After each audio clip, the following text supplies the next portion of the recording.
Lies of P is a game that tells a beautiful and tragic story, one that reimagines Carlo Collodi's Pinocchio to present a tale of humanity, loss, greed, grief, and second chances.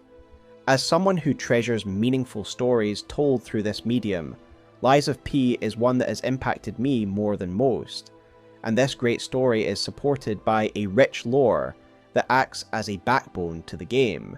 Lies of P Overture is coming this summer, and so I thought this would be a good opportunity to do a full story recap for those who are new to the game or perhaps just want a refresher for the DLC. In this video, I will do my best to cover every major plot point, and I believe the length of this video will speak for itself. Lies of P is such an extraordinary game that tackles so many subjects and has so many incredible characters who each have a story to tell. At its core, it challenges us to understand what it is that makes us human, and it does this via its rich characters. Beyond the human element, it also dives into some complex themes regarding celestial life, evolution, cultural myths, and the concept of time. With such a multifaceted story, it is hard not to feel invested in every moment of its telling. From Pinocchio's awakening to the final, fateful confrontation with the Alchemists, every moment is utterly compelling. All of that to say, this story is incredibly dense, and thus I have chaptered and segmented this video in a way I believe most effectively breaks down the story before finally concluding with my final thoughts on what the DLC may have in store for us. Before we begin, I would like to say that if you haven't played this game yourself, I would urge you to do that before you watch this video. It truly is a special game, and I am so pleased I got to play it with zero spoilers, and I truly wish for you to have the experience for yourself. So with that said, grab a coffee, get comfortable, and let us dive into the wonderful world of Krat.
Lies of P quite clearly wears its inspiration on its sleeve, though I hesitate to call it a retelling, because while it takes the general premise from Pinocchio, it very much has its own story to tell and a great depth of lore that transcends that original story. However, as I say, the general premise is there, so let us briefly discuss an overview of the original tale of Pinocchio. The Adventures of Pinocchio was written by Carlo Collodi in 1883, and immediately you can see the importance of these facts to Lies of P. In the game, Geppetto's son was called Carlo, and the game seems to be set in a similar time period to that when the book was written. For clarity, I believe the game takes place in the year 1889, taking together some fragmented dates we can find throughout the game world. In short, the story features a woodcarver called Geppetto, who creates a wooden puppet named Pinocchio. The puppet comes to life, and during the course of the story becomes a real boy. Of the course of these adventures, Pinocchio comes into contact with a colourful cast of characters, many of which are reimagined for Lies of P. Thematically, in a lot of ways, Pinocchio was a story that was ahead of its time.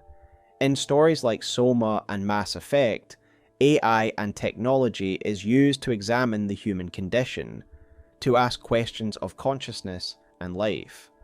Pinocchio did this same thing, but nearly 300 years ago, and by using a wooden puppet, who would become a real boy. Therefore, as you'd expect, Lies of P plays into similar themes, and it certainly does in a profound way, while expanding its own world of lore and adding in some modern twists. In many ways, we start the game part way through the story, as events and plots years in the making come to fruition. The city of Krat has had an interesting history, with the major players playing a massive role in its current downfall. By the time Pinocchio is awoken, a lot has happened, and so I believe it is important to give a thorough breakdown of Krat's history. When P reaches the hotel, we are treated to a cinematic while the credits roll, and this slideshow more or less spells out the major events of Krat's history prior to the events of the game. The first few slides show one of the most important events in the game's lore, and that's the arrival of the Alchemists, the event that changed Krat forever.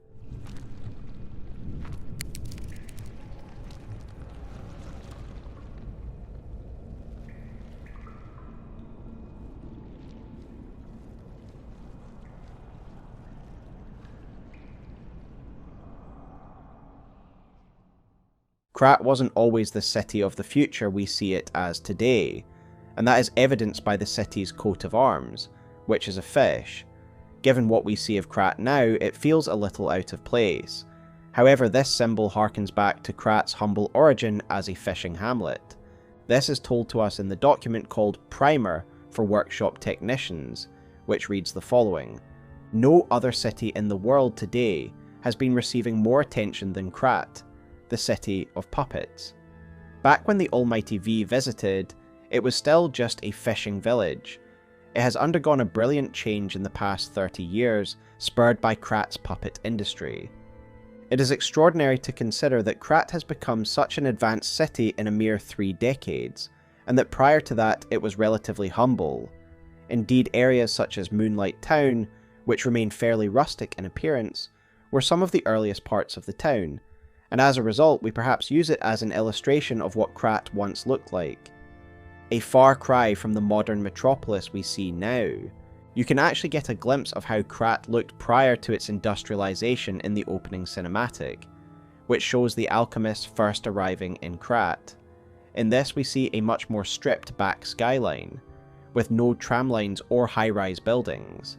The 2 main buildings that still stand out are that of the Krat Castle, which would later become Hotel Krat, and we can also see the Cathedral of St. Frangelico on the ridge.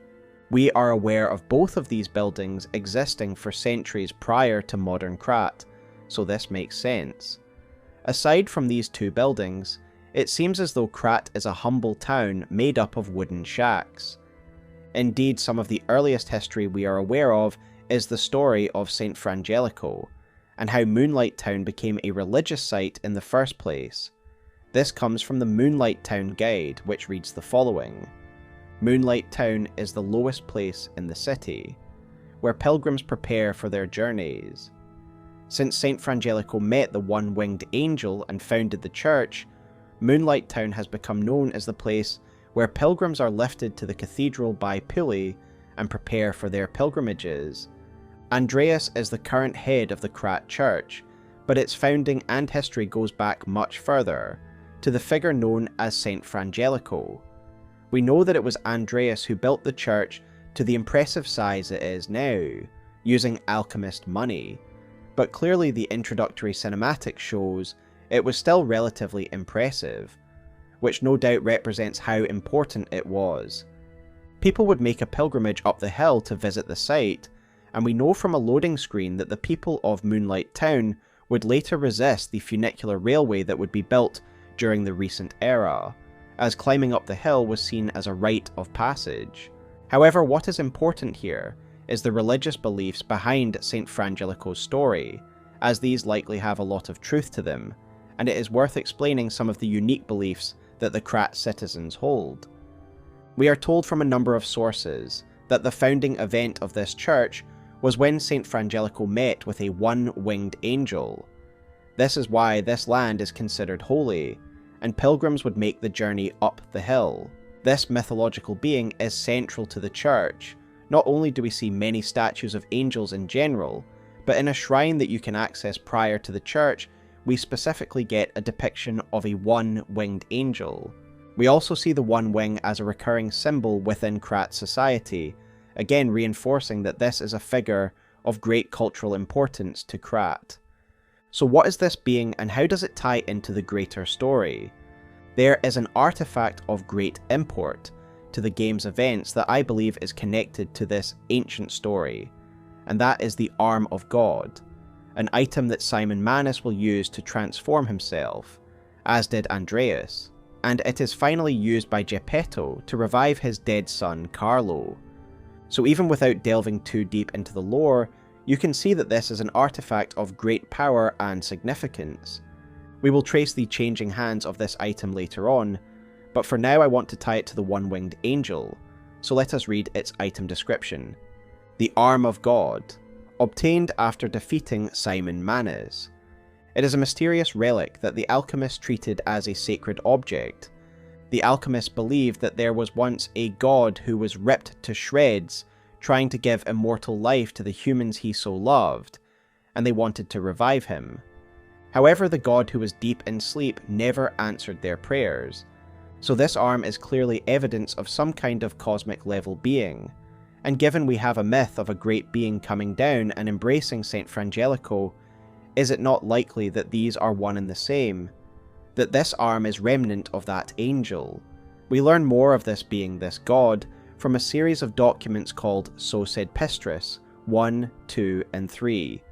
This document seems to be written by a character called Adriana, who is recording the words of a person called Pistris, who comes across as a religious figure addressing a congregation of some kind.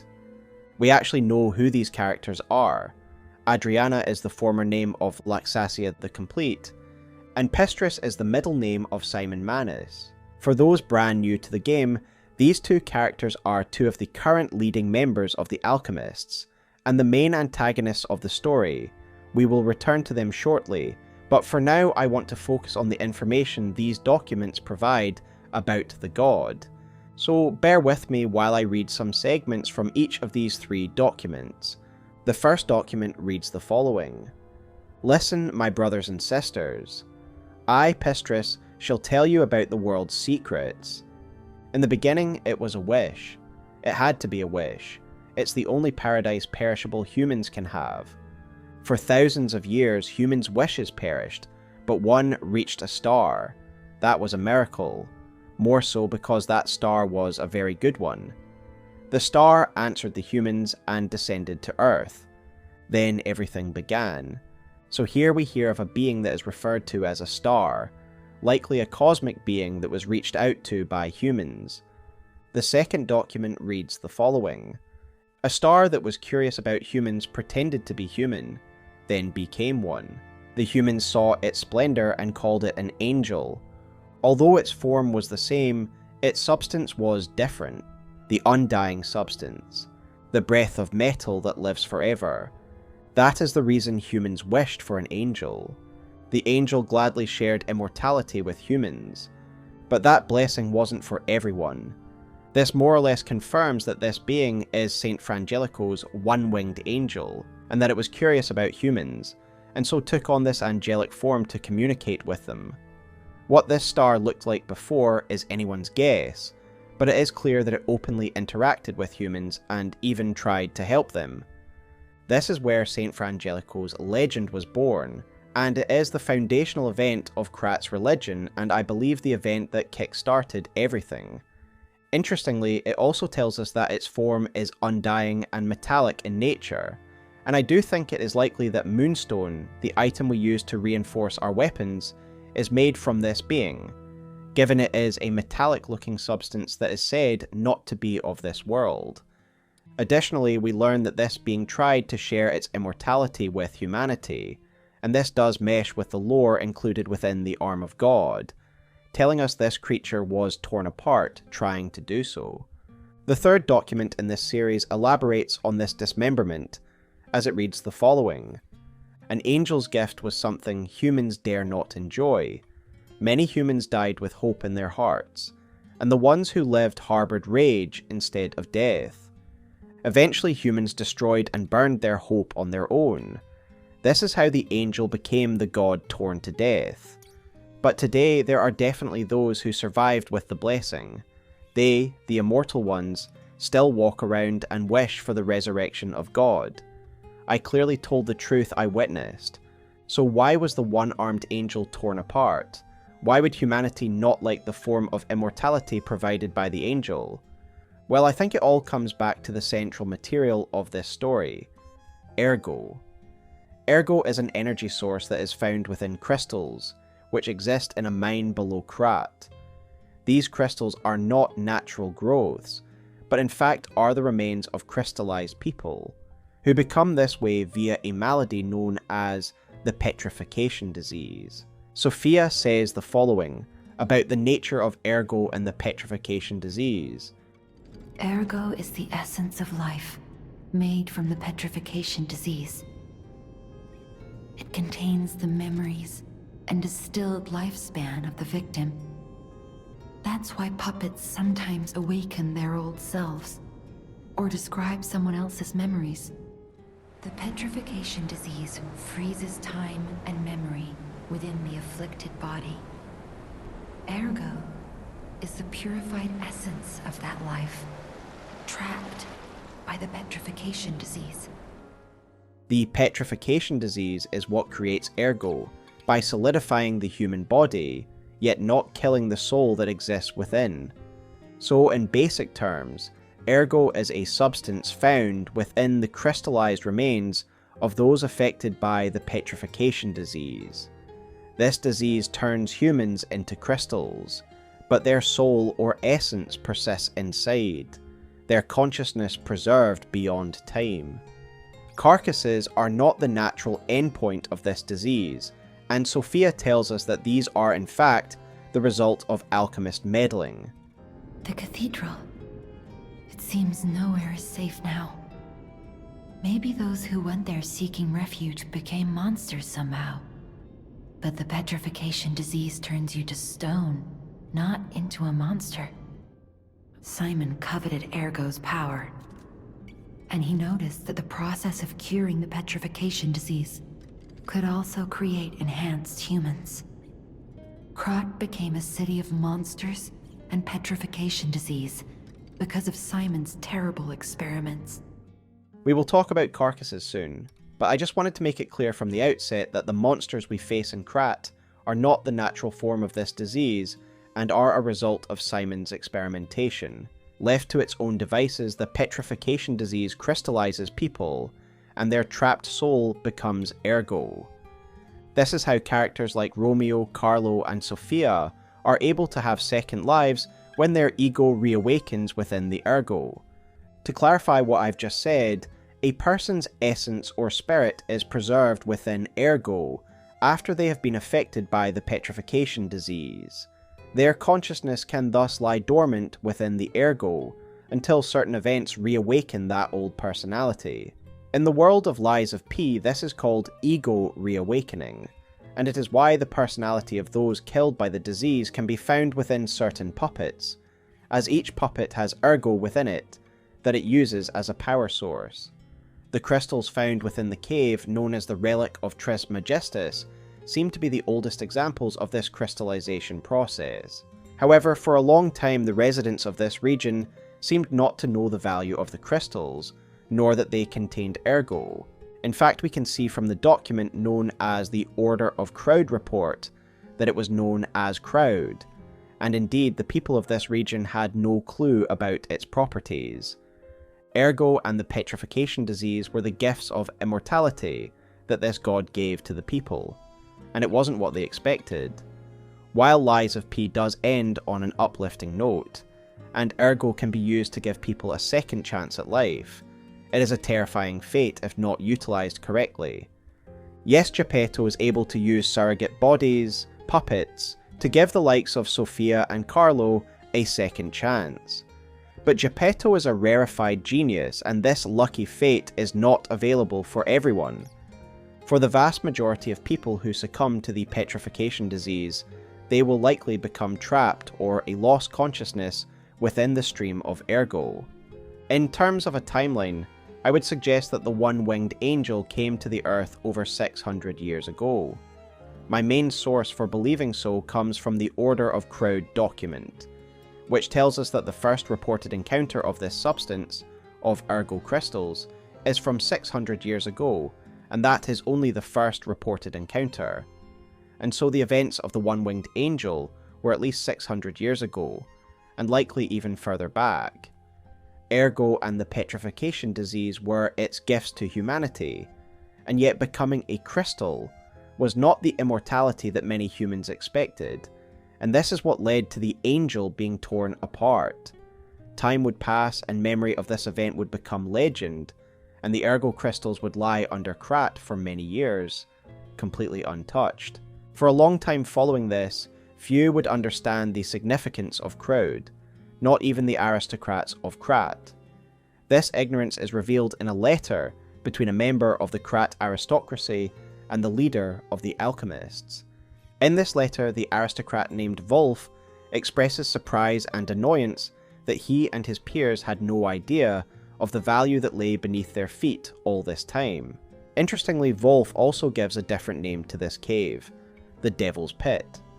Again, the naming of this pit in this manner reveals an ignorance of its true history and value. However, with that said, there is something I have skipped over that I am sure you may have picked up on.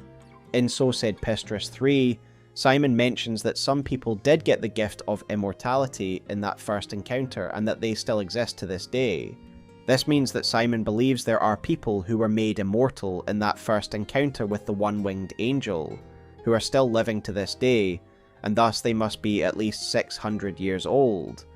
But who are these immortals? Well, I believe one of them to be a character we meet in-game, a man who calls himself Giangio, but is in fact a legendary figure called Paracelsus.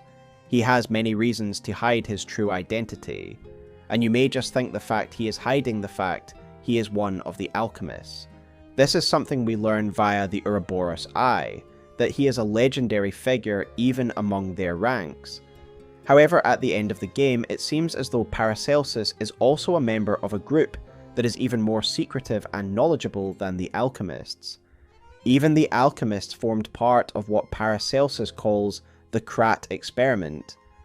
I believe this group to be one made up of immortals, and one dedicated to making more of their kind. His final call more or less confirms that is their goal. You certainly took your time, Paracelsus. Your findings? I think we have a new brother. A new type of humanity, so to speak. There are many forms of eternal life. It's intriguing, and worth further observation. Noted. And we'll have to get his arm back anyway. He leaves a letter to the player after the final events of the game, and he congratulates us on achieving immortality, and that it was great to see a new brother ascend to his ranks. He isn't talking about a puppet brother, he is talking about a brother in immortality. In case you aren't aware, you get this letter in all endings, meaning the resurrected Carlo and Pinocchio are both considered to be a form of immortality. This makes sense because Carlo is also a being of Ergo by the end, who has cheated death, and Pinocchio is an ageless being with a soul inside. It of course means that Paracelsus himself is an immortal. His appearance does suggest he is a being suffused with Ergo. His blue hair is similar to Sophia's.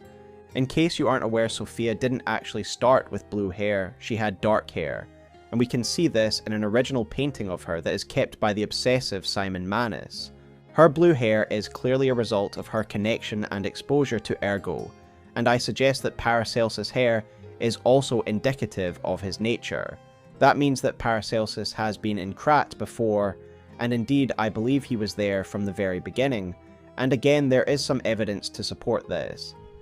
First is that in the final phone call to his colleague, he talks about getting the arm of God back. The suggestion that it was also an experiment implies that the entire series of events was orchestrated by him and his associates. Getting the arm back suggests that he and his colleagues possessed it previously, and perhaps they did so because they are the original immortal survivors of the one-winged angel's first arrival. Perhaps they only parted with the arm to trigger this experiment. Additionally, if Paracelsus is an original immortal, one who avoided the crystallization process of the petrification disease, then it perhaps suggests that he and his group went through this exact cycle over 600 years ago. Additionally, there is seemingly a contradiction in the lore regarding the gold coin fruit tree that can be explained by the theory that the alchemists have been here before. Sophia tells us that the gold coin fruit trees are actually alchemist experiments, who were once human Ergo listeners like her. But the alchemists have tainted everything. The gold coin tree is a pathetic creature they created from the listeners. Like many of their creations, it's tragic, but useful. You can control Ergo with gold coin fruits. The sad tears of those who became trees. So you would first presume that this is a creation of the last 30 years, since the alchemists came here. However, there is also an old story about the castle of Krat, which claims that it was built here by a knight, specifically because of the presence of the gold coin tree. To clarify, Hotel Krat was once a castle, then a mental asylum, before being purchased and turned into a hotel by Antonia. So the tree in the hotel courtyard is the one the castle was supposedly built around. So how did the tree exist here hundreds of years ago, if the alchemists only came here in the past 3 decades? Well, the answer is that the alchemists have a far older history than most of the members realize, and it is only immortals like Paracelsus who remember this. I thus suggest that the alchemists actually were founded in Krat hundreds of years ago, and the reason they are obsessed with immortality is because their ancient members once had an encounter with this celestial being. They have just forgotten it. So when Paracelsus leads the organization back to Krat, they are not making a new discovery. Rather, they are just returning home and they just do not realize it.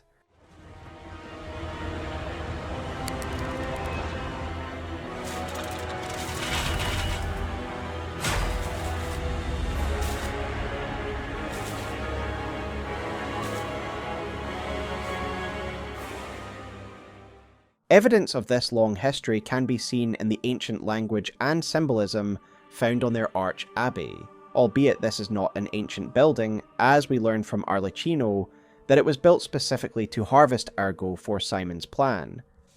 This tower is absorbing all the Ergo in Krat. It was built in this precise location because it's the most efficient place in the world to study and use Ergo wavelengths.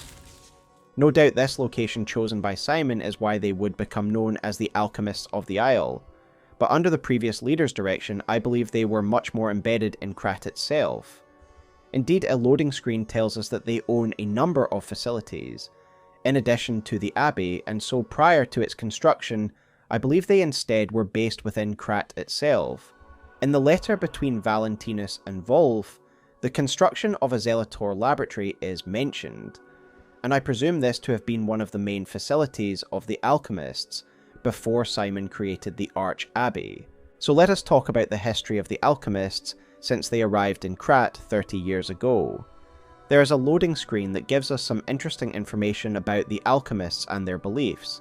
It tells us that they are brilliant scientists, engineers and doctors, but they also blend this knowledge with religious and cultural beliefs. Thus, it makes sense that such a group would therefore not dismiss religious or cultural stories that would involve potential immortality. In the real world, the ultimate goal of alchemy is immortality, achieved via the Philosopher's Stone. It is therefore very fitting then that the alchemists of Lies of P are also seeking immortality via a certain stone.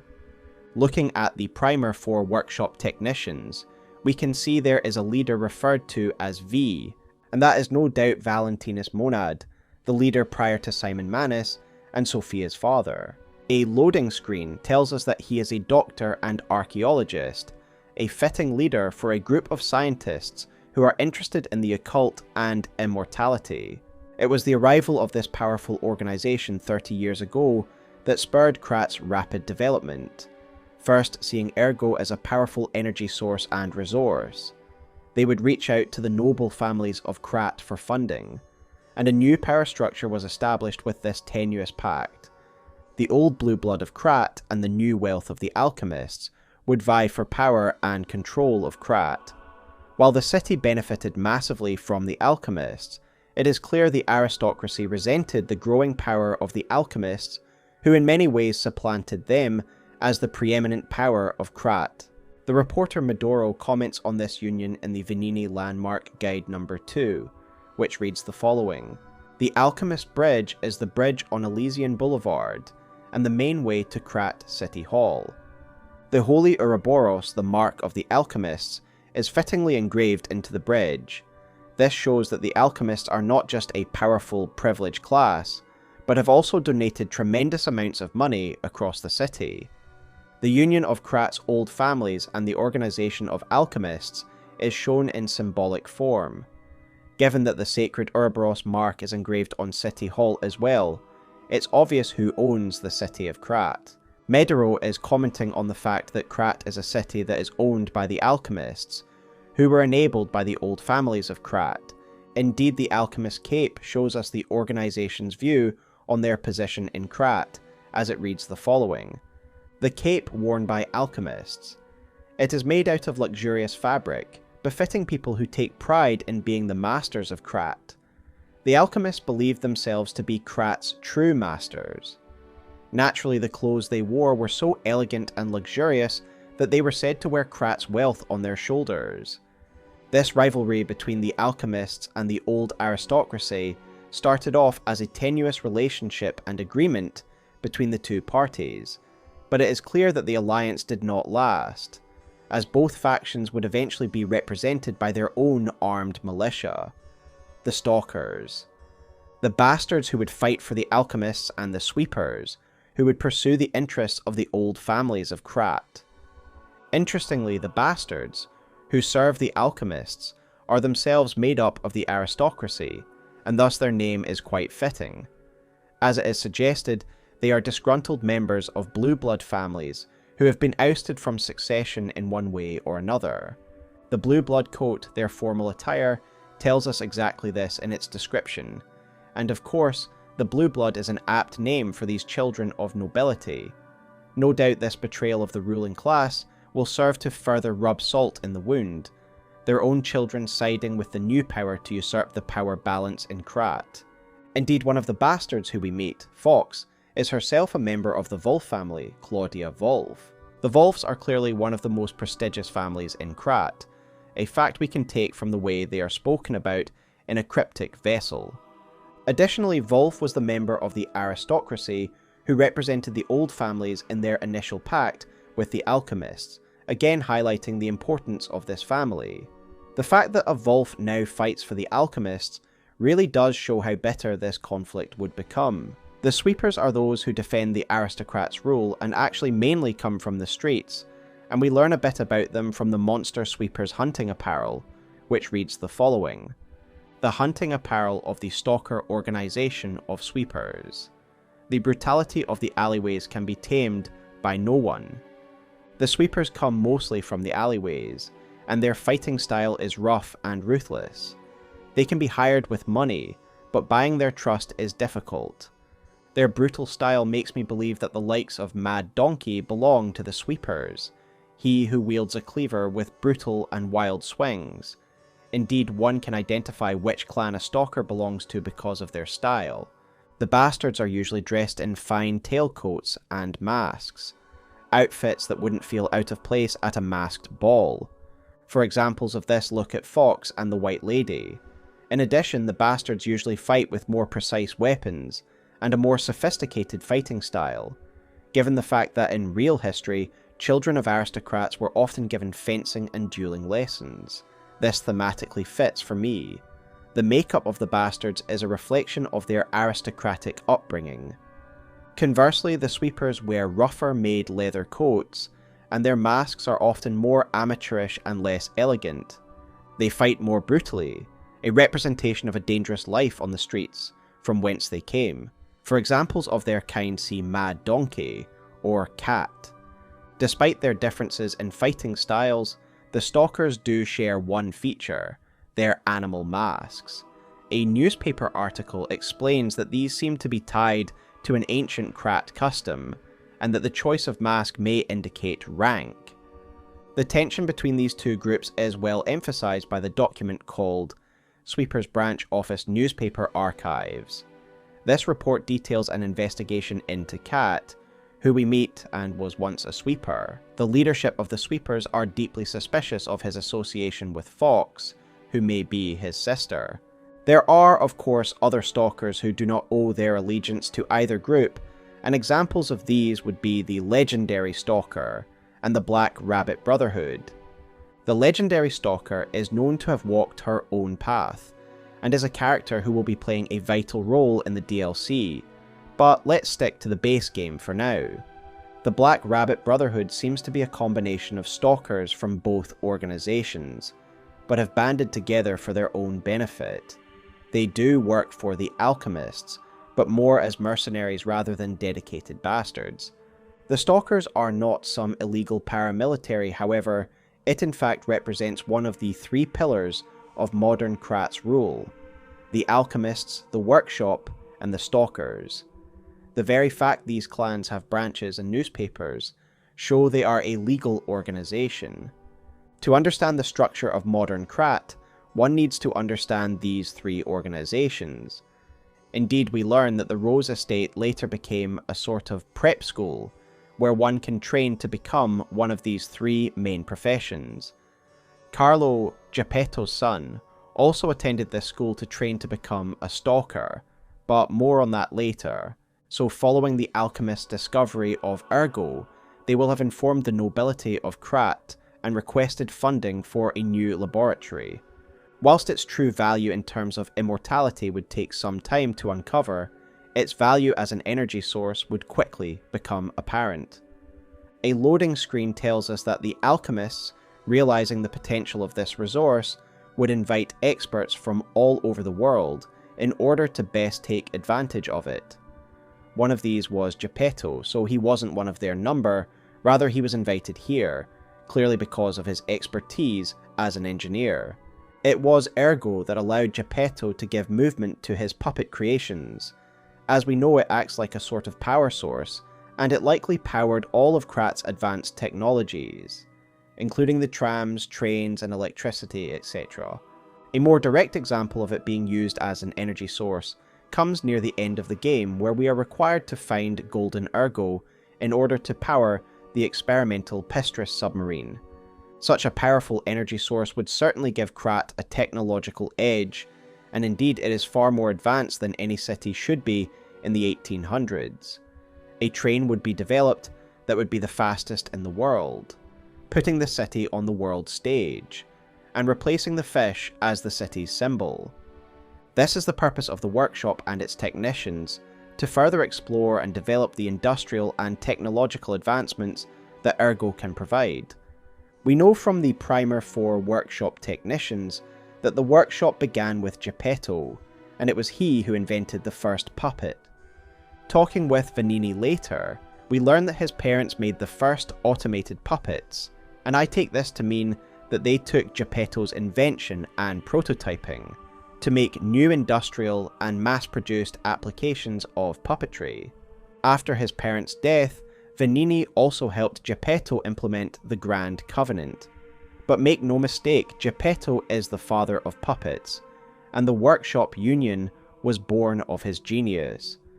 The workshop continues to operate under Geppetto's leadership and guidance, as we learn from a particular loading screen that he is the workshop's current president. This is no humble carpenter.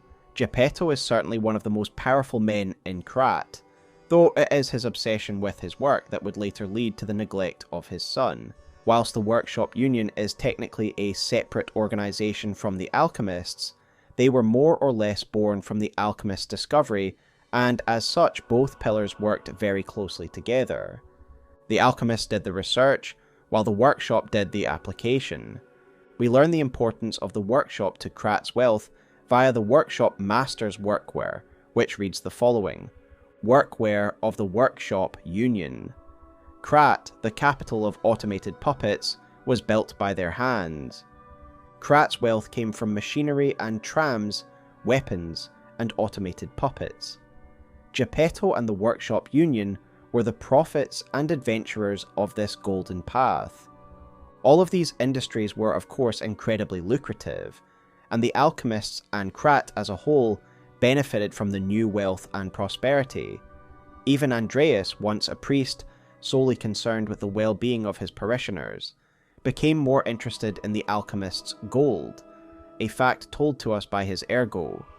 He laments this change of character upon his eventual death, wishing he could go back to being a humble religious leader. After all, Andreas and his congregation at Moonlight Town were those who first accepted the Alchemists, and no doubt he was enriched for his help in strengthening their position. We can see the results firsthand. A grand cathedral which towers over the town below. A marvel built with alchemist gold. As I say, he would eventually resent choosing gold over austerity, and even become somewhat hostile to them, making his followers seek atonement for visiting their lands, and even stealing the arm of God from them at one point. Look at me, a human trapped in the shackles of the past.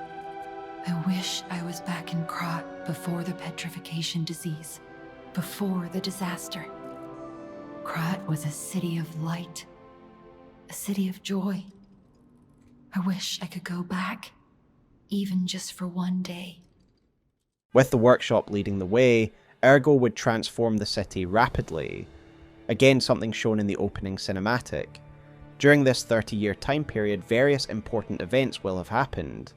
Krat's various districts would grow, and often were sponsored by rich members of society. For example, we have Rosa Isabel Street, the heart of art and entertainment.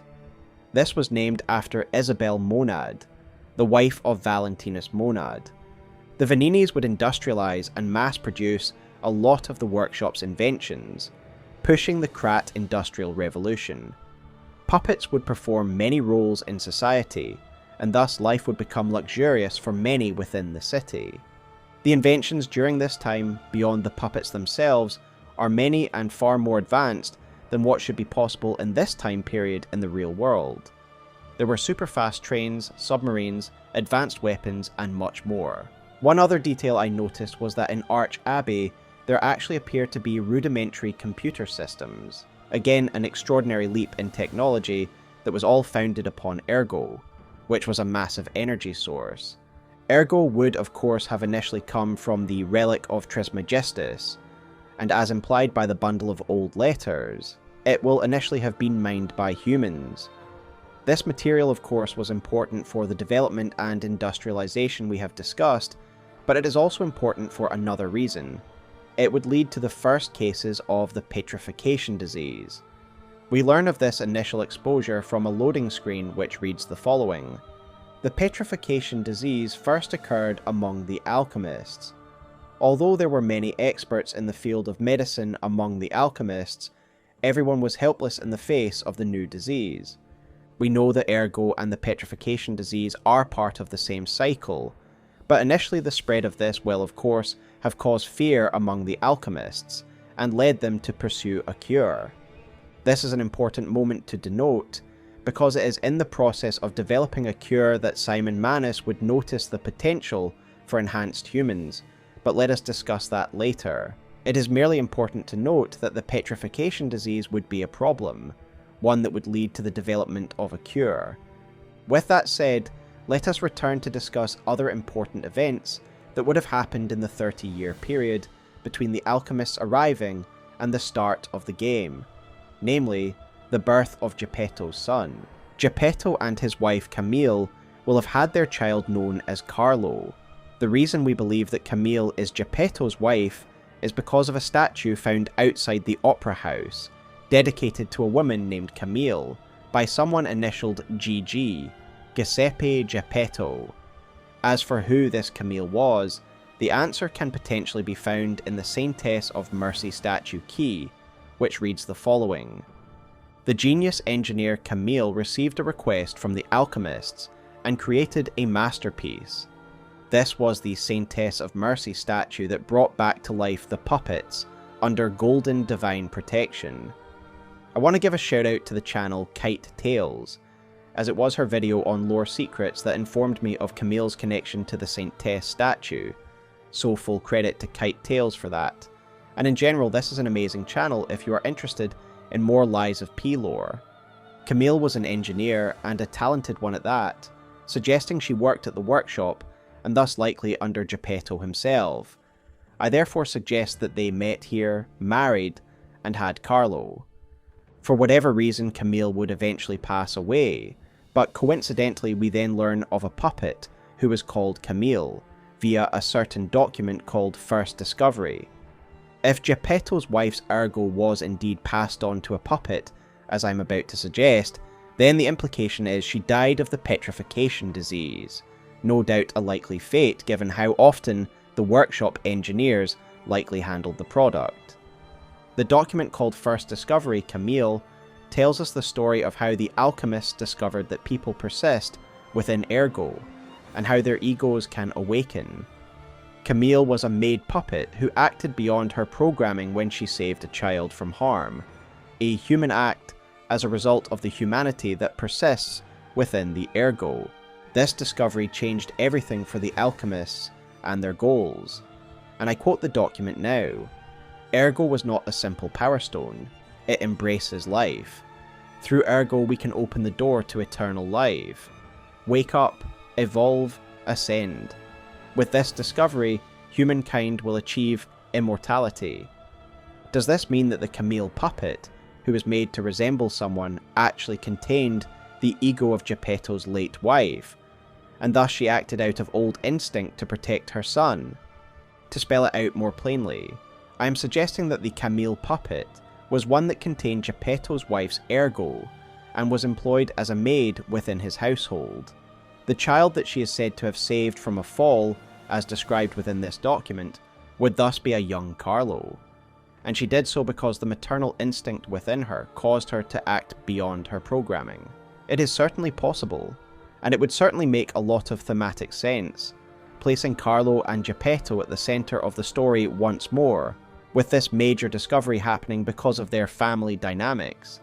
The Alchemists would take Camille away, and realise that Ergo was not just a power source, but was something that contained the essence of humanity. Given Camille was the first, we have to imagine she predates the emergence of other egos. Other examples include Arlecchino, who must have also been an early case. We learn from Arlecchino himself that he was once a puppet who served an alchemist, but his ego awoke, and he realised the truth long ago. Finally, you understand! Yes, we are human. We may be trapped by Ergo, but we live, we think, we love, we hate.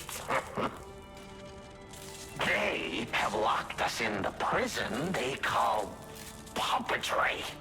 I learned this truth long ago. That is why I've been exacting my revenge against them all ever since. He realised that every Ergo-powered puppet was a human, trapped within a metal sleeve, and so he took his revenge against humanity, becoming a serial killer. The most significant of these murders was that of Venini's parents, who he killed in front of a young Lorenzini. Venini would then take over their company and work with Geppetto to implement the Grand Covenant, a sort of binding programming that would make sure that no puppet could hurt a human again.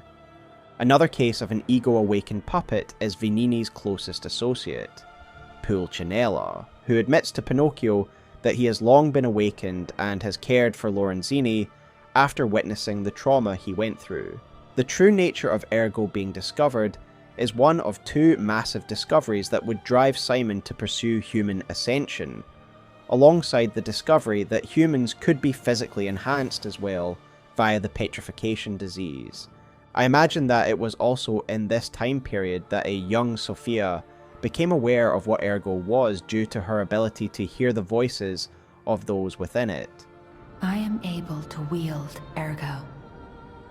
They call me a listener because I can hear Ergo.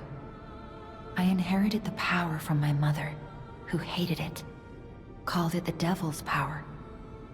So I kept it a secret that I could talk to puppets. Now you are the only one my voice reaches. So I beg you, please, save Krat. Sophia's mother told her to keep her power to herself, and the language used here is interesting to me, not rooting it in science or pragmatism, but a sort of religious fear. I wonder if Isabel Monad is a native to Krat, and that she married Valentinus after he arrived here. It would make sense of this power. I wonder if listeners are a genetic group from Krat who have had a long history with, and exposure to, the Ergo that lies beneath the city. And with the loss of knowledge over hundreds of years from that original Eldritch encounter, it would be easy to see this power as a sort of witchcraft. In general, Isabel seems to have been an important pillar of the community, not only funding the arts district of the town, but also being the model figurehead for the grand exhibition. So to me, it would certainly fit if Isabel is a Krat native. In general, the Monads are prominent figures within Krat's society, unlike Simon, who would rule the Alchemists from the shadows, and in an aloof manner from an island. Conversely, the Monads are celebrated throughout the city, with Valentinus even having a prominent statue in the city centre. It is no surprise then that Sophia would also make her contributions to the city via another project, the Monad Charity House.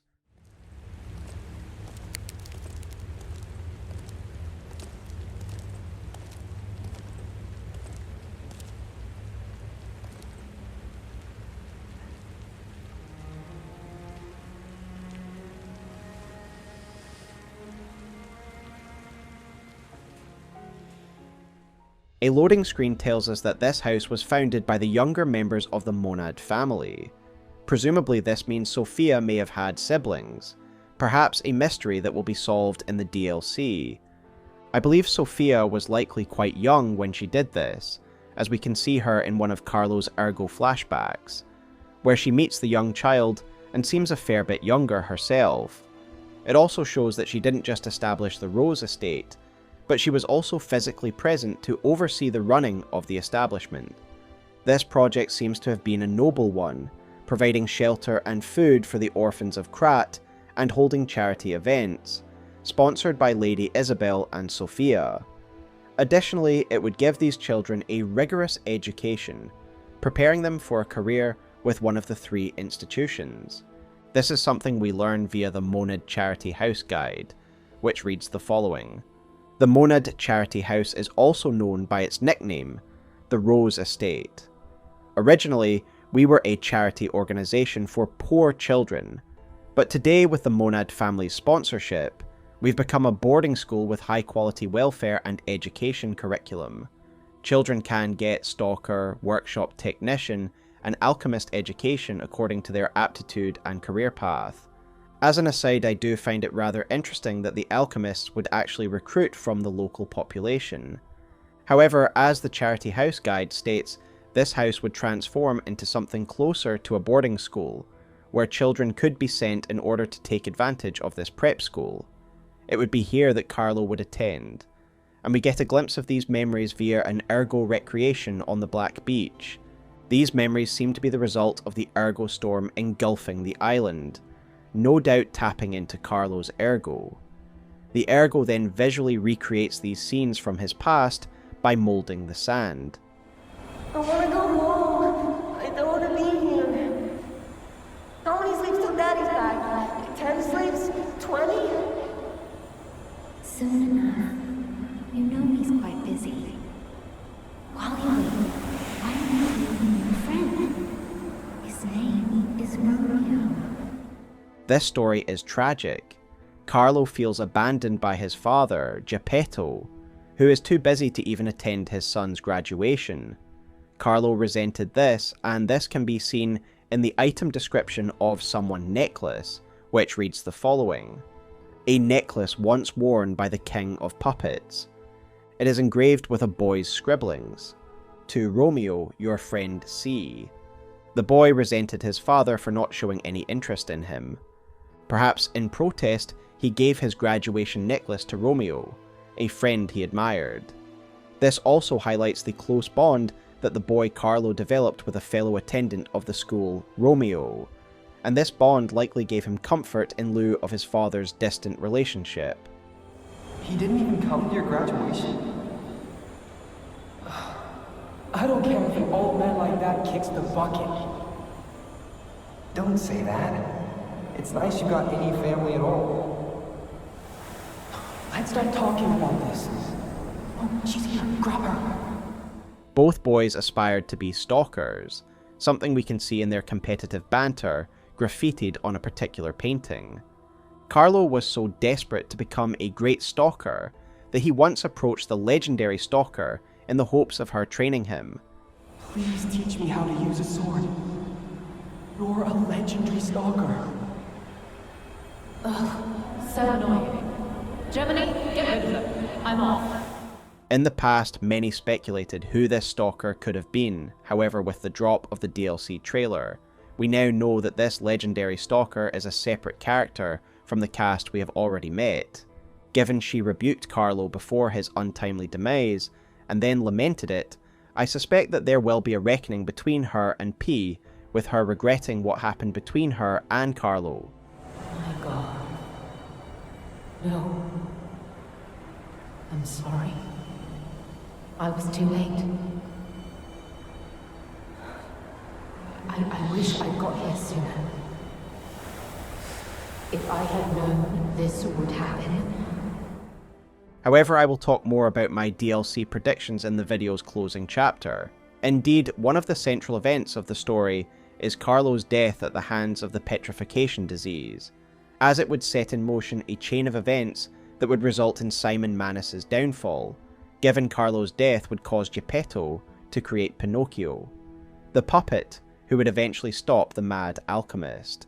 I also believe it was karmic, because I speculate that it was Simon who is behind Carlo's death, albeit not intentionally. We learn of a tragic event that took place at the Monad charity house via the Rose Estate incident document, which reads the following. The city of Krat decided to put an indefinite stop to the investigation on the disaster that took place in the Monad charity house, known as the Rose Estate. This was to prevent chaos caused by the large-scale spreading of the petrification disease. There have been no confirmed survivors so far. The petrification disease is a deadly epidemic, but this massive spread is unprecedented. The quarantine authorities surmise that the petrification disease caused the novel mutation. The Monad Charity House, once a boarding school for kids from the slums, has until recently been home to the founding Monad family, many students and refugees. The leader of the Alchemists, Valentinus Monad, has been confirmed to have passed during this catastrophe, and this will take a toll on the Alchemists. We know that Simon became the leader after Valentinus, thus he is one of the greatest beneficiaries of this tragedy. That's motive A. We also know from the Pistris documents, Simon is a zealous individual who religiously believes in Ergo, as a gift from God that true believers should use to attain immortality. Additional documents like his final testimony and his actions at the end of the game show that Simon Manus would go to extreme lengths to achieve his goals, and would feel absolutely no remorse in destroying anyone in his way, believing what he was doing was for the ascension of mankind. Antonia suggests that things got worse after Simon took over. Until the petrification disease, the hotel worked hand in hand with the Alchemists. But I didn't know they'd be so corrupt. Everything changed when Simon became their leader. And I take this to mean that Simon was the driving force between the more brutal experimentation of the Alchemists, and as I've said, I believe this is in line with his uncompromising character. I therefore believe that Simon Manus was the instigating force behind the spread of the petrification disease at the Rose Estate.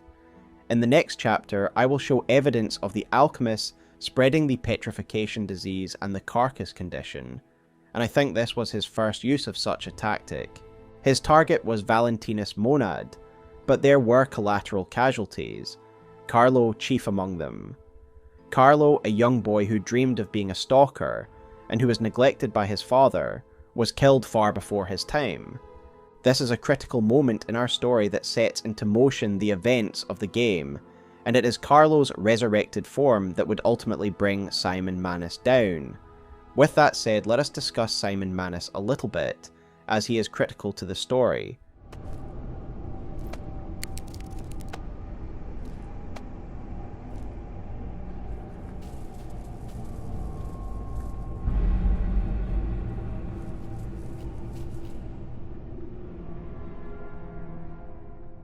Wake up, evolve, ascend. Under Valentinus, the alchemists seemed mainly concerned with immortality. Under Simon they would adopt this new mantra, not only wanting to achieve immortality but also to attain a new state of being, a state of perfection, a state of godhood. This is a distinction that is important to understand, as it makes sense of Simon's aims and actions that would bring Krat to its knees. Under Valentinus, the alchemists pursued their research, and yet they did not threaten the stability of the city, as Manus later would. Despite his mysterious nature, we do actually know a surprising amount about Simon Manus, thanks to some key documents and loading screen information. In his final confession, Simon tells us some things about his early life, as it reads the following: "A father is like God to his son. Even I, Simon, was no different in my youth, but the one who created me was no normal human, and my abilities were extraordinary. You're a failure too, the ability to read minds. Being abandoned in front of God meant the world's destruction. From then on, my life existed to make a world without lies. A world where no one betrays you and there's only truth, even if it's forced." So Simon tells us a few things. He makes a reference to his father, and that he was the one who created him. This person was apparently no ordinary being, and as a result, Simon's abilities were also extraordinary. So unfortunately, we don't know who Simon's father is, and there are no definitive answers here. But if I was to speculate, I would say that it is possible his father is an immortal like Paracelsus, hence describing him as someone who is not an ordinary human. If he was also an ancient alchemist like Paracelsus, it would explain Simon's extraordinary abilities as well, namely the ability to read minds. We know that this ability of Simon's is actually shared with another character, Test Subject 826. This is one of the alchemist's many test subjects, who has been enhanced through the use of Ergo, and he too can read minds. I'm not going back. I'm sick of consuming Ergo. It's cruel. There's real meals and real songs out there. I'm not just a memory-reading tool. Does this not suggest that Simon's abilities must also have been the result of Ergo experimentation as well? His father, being an immortal alchemist like Paracelsus, ticks all of these boxes for me, simultaneously explaining why his father was no ordinary human, and how Simon came to have his powers. It is just speculation, but I would love to hear your thoughts on Simon's past in the comments below. Either way, Simon's ability to read minds was an important factor that would form his worldview. He first of all read his father's thoughts regarding how much of a failure he considered Simon to be, and this must have had a really devastating effect on the young man. It's clear that reading people's thoughts had a detrimental effect on how he perceived the world, as he could see them say one thing and think another. He saw the lies behind every smile, and it drove him to seek a world of only truth. Additionally, being pronounced a failure by his father, he sought to prove him wrong by achieving godhood. It is this drive that would lead him to the heights of ambition, and drive him to do the terrible things that he did. If I am right about Simon being raised by an alchemist, then it is no mystery how he came to be a member of the organization. We learn from a loading screen that Simon started right from the bottom ranks of the Alchemists, and worked his way up due to his competence and charisma.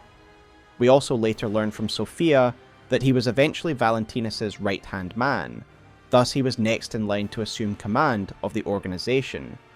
No doubt he will have come into contact with Sophia Monad during this time, and his obsession with her likely began.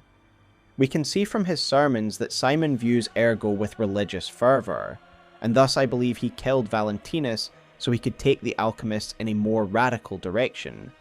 One of the triggers for his monstrous actions seems to have been when the alchemists were working on a cure for the petrification disease, and he noticed that in some cases enhanced humans could be created. Simon coveted Ergo's power, and he noticed that the process of curing the petrification disease could also create enhanced humans. We understand the petrification disease on a deeper level. The disease does not signify death. It's the process of purifying a person's essence. A purified human who overcomes the petrification disease will gain a strengthened body and a mind free of lies. Combined with the knowledge that humanity could persist in Ergo, as in the case of Camille, Simon no doubt saw the Ergo as the key for both evolution and immortality. Antonia tells us that things got worse when Simon took over from Valentinus, and I therefore believe that the brutal experiments relating to carcasses did not take place before this. Indeed, as I have said, the Monids seem to have become a part of the fabric of Krat, being very public figures. Indeed, the loading screen regarding Valentinus tells us he settled down here. This was his home and the city where he raised his family, and I therefore think it is unlikely Valentinus will have greenlit the destruction of Krat just to advance his science. Perhaps it was a disagreement over such morality that led to Simon killing Valentinus. With Valentinus out the way and Simon in control, he could move forward with his research into Ergo. Part of this would involve his construction of Arch Abbey, which, as I have said, seems to have been built for the specific purpose of gathering Ergo. This is Simon's plan, and thus the Abbey must have only been built under his leadership. Additionally, a lot of the iconography found throughout the Abbey is related to Simon Manus's ideology. Specifically, we can see that what appears to be ancient writing is actually writings relating to recent events surrounding Manus. For example, we can read two parts of this text, one being the words of Laxasia, and others relate to Simon's predicted ascension into godhood. With his new base constructed, he would begin to experiment with his cure, to create more enhanced humans. I believe he likely first tried this on his willing acolytes, as within the Arch Abbey we can find the body of an alchemist with a note that reads the following: Sister Alchemist Odraid, although she could not be completed, may she be with us through her noble sacrifice. Again, the language used here reflects the growing cult-like nature of Simon's followers. Additionally, take note of the word complete. This seems to be a term used to measure the success of an enhanced human, with Laxasia of course being the most refined and complete of all test subjects. I think the sheer amount of bodies at the Abbey speak for themselves. Untold numbers would suffer Simon's experimentation and perish in the testing. The volume of bodies found under the Abyss is particularly horrifying. Simon would need more test subjects, many more, and thus he needed to spread the petrification disease in order to test his formula. Krat would become his petri dish. I am the daughter of Valentinus, leader of the Alchemists. Simon was my father's right-hand man. Ambition overwhelmed him, however, and he spread the petrification disease, taking countless lives. Why would he do that? I don't know. But he brings a dark world upon us. That's for certain. Sophia directly confirms to us near the end of the game that Simon did indeed purposefully spread the disease. I believe this first happened at the Rose Estate, and then the slums of Krat became his laboratory. When the disease was spread to the slums, a mysterious doctor would come with a supposed cure. We learn of these events via the scribbles of a slum resident, which reads the following: Everything changed after the doctor spread the blue medicine. I buried my brother. I don't even know it was my brother. Who is the doctor? Whose blue hair is in this cane? Simon Manus is clearly the mysterious doctor, who came to the slums to provide the cure to the very disease that he himself spread. We know this because the note mentions a blue hair within the doctor's cane, and if you look carefully at Simon's model, you can indeed see this is a feature of his cane. It is of course Sophia's hair, a mark of his sick obsession with her. Simon was also inadvertently assisted by someone who pirated his formula. We learn this from the miracle cure posters found around town, where a Dr. Clark Shore professes to be selling a cure to the petrification disease. Clearly this must have come about when the disease hit Krat, as there clearly must have been a need for it if he was selling it. His poster seems to make up ingredients, but in actuality this is a cover for the fact he has actually stolen the Alchemist formula. We learn this in a doctor's confession in which he details his guilt over his actions. Whilst he did indeed steal the Alchemist formula in order to turn a profit, he did at least truly believe that the formula was a cure. After all, why would the alchemist be mistaken? Of course, as we know, this cure isn't exactly a cure. It does indeed reverse the crystallization process, but in most cases the person is reduced to a zombie-like state. Having witnessed his role in spreading the carcass malady, he is allowing himself to die from the disease which he himself has contracted. Of course, the purpose of spreading the disease was so Simon could mass test his formula and observe the results, so that he could eventually work to enhance certain humans. But before we talk about the refined results like Victor, the Alchemists and Luxacia, I want to talk about the carcass condition itself.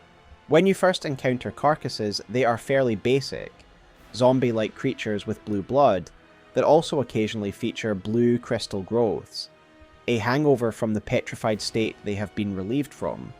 The concept is simple. We know from Sophia's dialogue that the natural state of the petrification disease turns people into crystals, and their ego becomes trapped inside beyond time or space.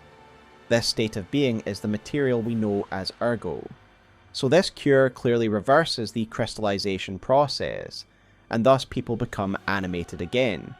But in the case of carcasses, it goes wrong, and the organic element of the human becomes a mindless, aggressive husk.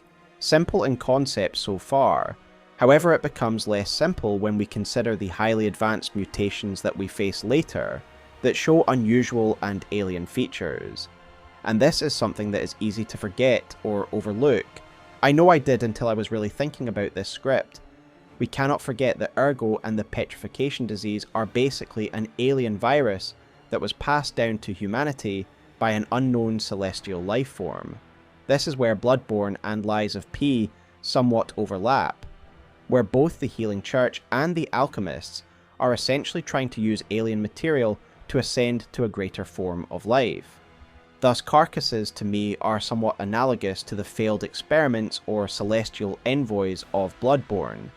I believe carcasses are where the celestial or alien elements of Ergo go wild and take over its host.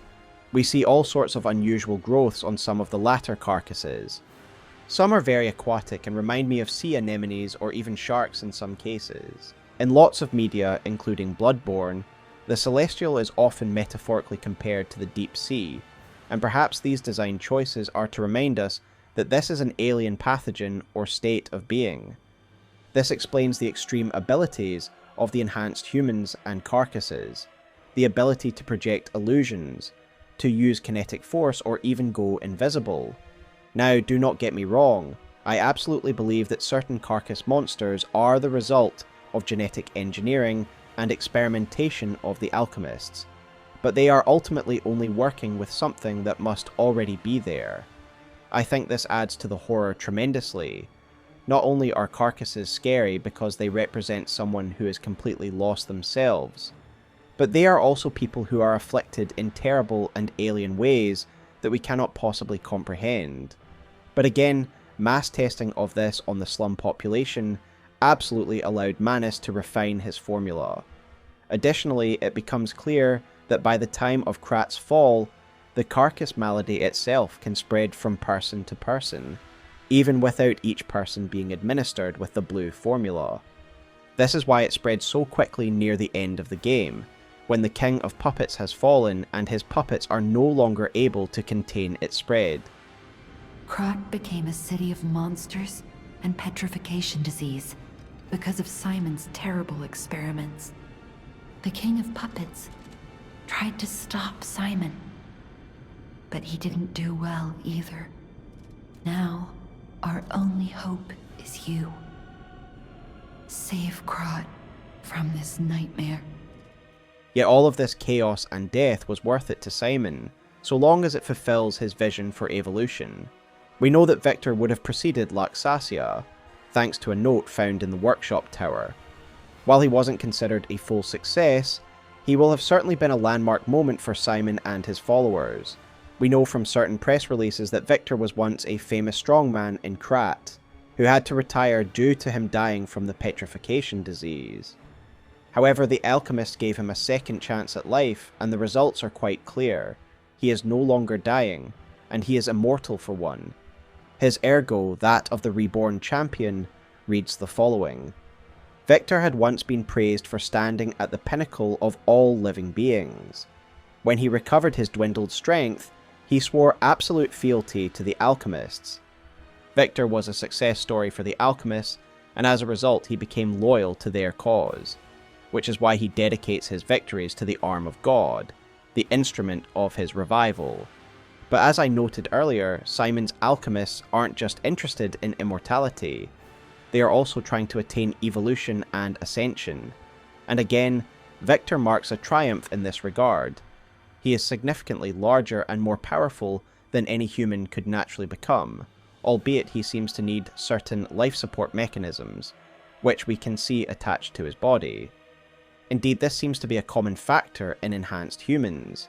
For example, the various alchemists we face usually seem to require an attached injector, and they are significantly weakened if these are destroyed. The suggestion being that they will need a continual supply of the formula and Ergo in order to maintain their form and strength. This is why Victor nor other enhanced alchemists are considered complete. They are successful in some regard, but they do not represent true evolution. If we had a scale of success, then Carcasses would be at the bottom, Victor and the enhanced alchemists would be in the middle, and Laxasia would be at the top.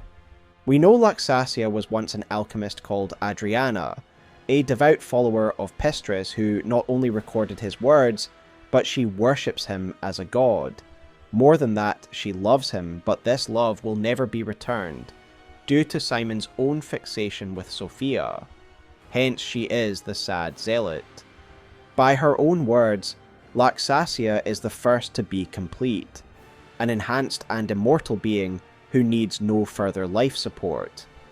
I imagine it would have been her completion that would have made Manus move to the next stage of his plan, the reveal of his cure to the world, no doubt intending to spread his formula further, gather more Ergo and ascend to godhood. At this point in Krat's history, a major event was planned, the Grand Exhibition, and this was meant to be a moment where Krat revealed its technologies to the greater world. In addition, it was also meant to be the platform in which the alchemists would present their cure to the terrible petrification disease, a great platform for Simon to further expand his experimentation.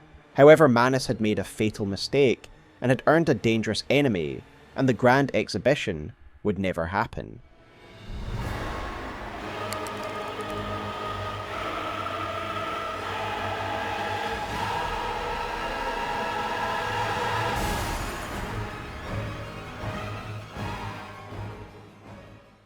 With the loss of his child, Geppetto was devastated, and it snapped him out of his obsession for work. Now his focus would be on using everything he learned in order to resurrect his son. Camille was the first, but more and more puppets would begin to have their ego awakened. Geppetto, realizing this, would move to have his own son resurrected via his Ergo, and he would use his craftsman skills to make the perfect vessel. The Pinocchio we play is actually Geppetto's latest attempt at bringing Carlo back, and before this Geppetto had a few opportunities to develop his skills prior to this. We know that Geppetto's first attempt at bringing Carlo back involved the nameless puppet thanks to its Ergo, which reads the following. The nameless puppet was the first puppet made by the old man that was mounted with a P organ. Its Ergo efficiency was not just unremarkable, it was destructive. Thus the nameless puppet was not chosen for the boy's body and sealed away. In this we begin to see the extent of Geppetto's plans, and how it goes beyond reawakening Carlo's ego. Otherwise he would have just mounted it within a puppet of his choice. Geppetto intends to fully revive Carlo as a real boy. So while Carlo's ego will indeed need to be reawakened, Geppetto also wants Carlo to return to flesh and blood. This is why the P organ and the arm of God are necessary. At the end of the game, Geppetto reveals that with a P organ full of Ergo and the arm of God, Geppetto can bring Carlo back. In essence, this is one of the reasons that Geppetto will have initiated the puppet frenzy, to allow Pinocchio the environment to charge his P organ with vast quantities of Ergo. Additionally, we have to assume that Carlo's ego exists within the P organ as well.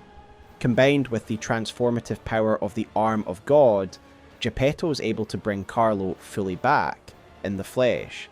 Let's talk about the flesh element, because you may well note that the nameless puppet is almost too real, even more so than Pinocchio. If you choose the real boy ending, then you do indeed see that Geppetto transplants the P organ from Pinocchio into the nameless puppet, and from this body, Carlo is reborn. This has led many to speculate that this puppet is in fact made from Carlo's own corpse, and there is certainly a logic to this, as Geppetto seems very keen to resurrect Carlo from this puppet specifically.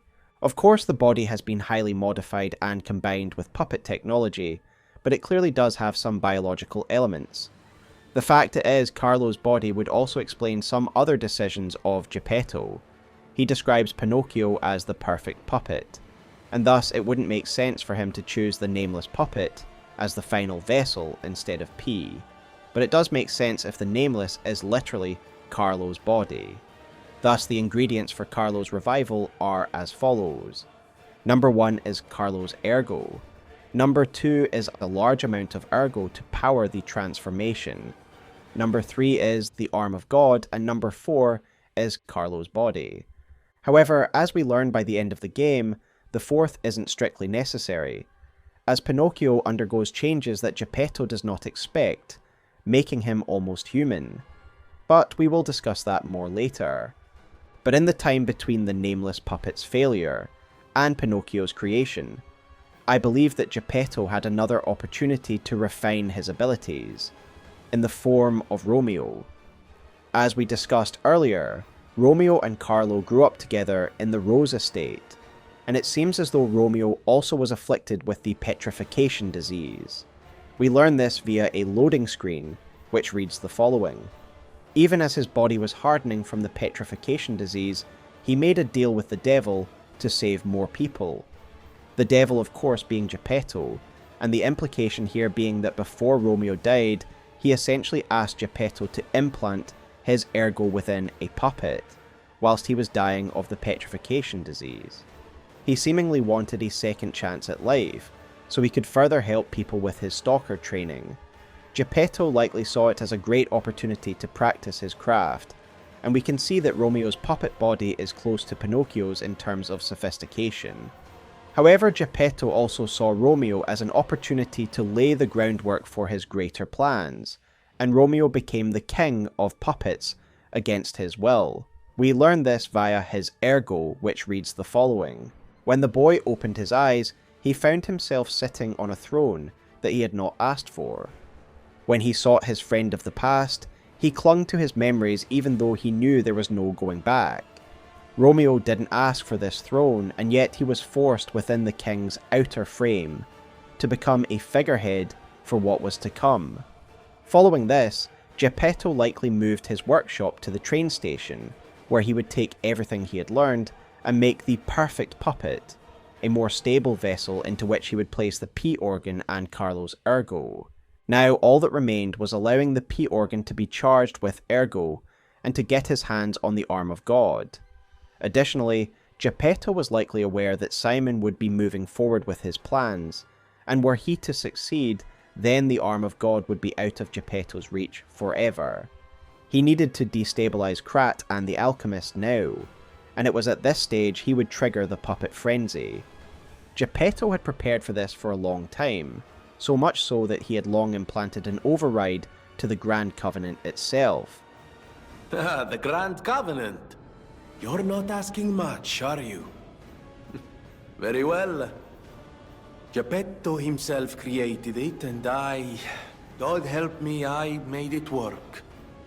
It's in every puppet, a sort of conscience. And in theory, it should have prevented anything like the puppet frenzy ever happening. We know that Geppetto and Venini worked together to implement the Grand Covenant. Venini was of course motivated by the murder of his parents, keen to make sure that such a tragedy would never be repeated. This covenant is essentially a set of 3 unbreakable rules that would ensure human safety around puppets. The Grand Covenant is a set of absolute commands imprinted on puppets when they are made. First law: all puppets must obey their creator's commands. Second law: a puppet may not harm humans. Third law: a puppet protects and serves humans and the city of Krat. Fourth law: a puppet cannot lie. A lot of the central mystery surrounding the game revolves around how the King of Puppets was able to break from the Grand Covenant and command puppets to override these rules and kill humans. The initial command of the puppet frenzy seems to have originated from the King of Puppets, who used Ergo wavelengths to command the other puppets. He is the source, and yet Venini is correct in assessing that he was just the means to the end. The King of Puppets was a tool used to send out this signal. This was the purpose behind Geppetto forcing Romeo to take up the position as the King of Puppets. The King of Puppets used carefully measured ergo wavelengths to control other puppets. But that's just the means to an end. Both Venini and Geppetto tell Pinocchio that the King of Puppets seems to be the source of the puppet frenzy, and that if he is defeated, the frenzy will end. And why not strike at the root of the problem? The King of Puppets' lair is on Rosa Isabel Street. Perhaps the puppet frenzy will come to an end if we can take down their king. Given what we later learn about Geppetto's involvement, we can see here very early on that he is misleading his son, and hiding his involvement in these events, laying the blame solely at the feet of the King of Puppets. Venini, a genius himself who knows puppets well, has 2 main theories as to how this was possible, both of which are fairly well reasoned. Hence, the Grand Covenant, humanity's safety net. But it did not work. The puppet frenzy happened anyway, and I still don't know how. So, the King of Puppets, how did he get around the Covenant, I wonder? He used the ergo wavelengths, but what did he do to their consciences? However, it's a different story when a single puppet cracks the safety device of so many puppets. Does the Grand Covenant break when their ego awakens? Or did someone cause the frenzy after lifting the Grand Covenant? If it's the former, the King of Puppets is the culprit. If it's the latter, the King of Puppets is a means to an end. Both of these have an element of truth to it. Romeo commanded the puppet frenzy using ergo wavelengths, but he only gave this order because Geppetto commanded him to. Romeo did indeed develop his own awakened ego, and he would use this to impose his own orders upon the puppets via ergo wavelengths, in accordance with his own morals. However, Romeo's own directives would come after the initial frenzy, and the order to commit the frenzy was not his own, despite him being the one who gave the order to the rest of the puppets. The truth of this event is that Geppetto installed a secret Law 0 to the Grand Covenant that modified Law 1. Law 1 is the law that puppets must obey all of their creator's commands. But the secret Law Zero states that Geppetto is that creator, meaning he has absolute authority over every single puppet, and thus was able to override the rest of the laws. He would then make the king command a slaughter. To use a Star Wars analogy, this was the hidden Order 66 that could be activated by Geppetto at any time. We learn this from Romeo himself after Vanini is able to translate some of the king's Ergo waves, in which Romeo was trying to warn Pinocchio of the truth. Carlo, I hope you can hear me. The laws of the Grand Covenant bind us. We're his puppets. First law, all puppets must obey their creator's commands. Law 0. The creator's name is Geppetto. Giuseppe Geppetto. Geppetto had secretly imprinted a hidden law, one that superseded all others, simple and wide-ranging in potential application.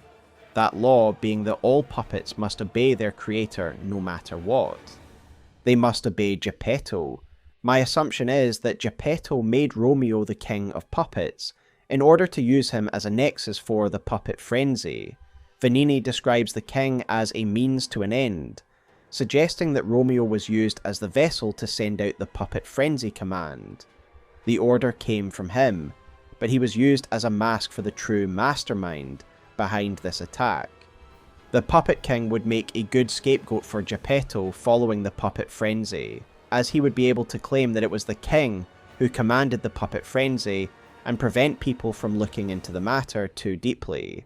Indeed, this lie is good enough to mislead people, even as smart as Vanini for some time. I think we get evidence that Geppetto intended the king to take the blame from the Krat Times issue 183. Here we learn that the frenzy began in Rosa Isabel Street, the location of Romeo, as if Geppetto started it here specifically to lay the blame at the king's feet. Of course, he likely didn't expect the determination of Vanini, who was able to find the truth through ingenious means. It is a shocking moment when you realise that Geppetto, the kindly father figure, was responsible for countless deaths, also he could bring back his son. In my opinion, part of the reason that Geppetto goes so far is so he can alleviate his own guilt in regards to neglecting his son while he was still alive. Geppetto would now stand by and watch the city eat itself, and wait for an opportunity to retrieve the arm of God and unleash Pinocchio.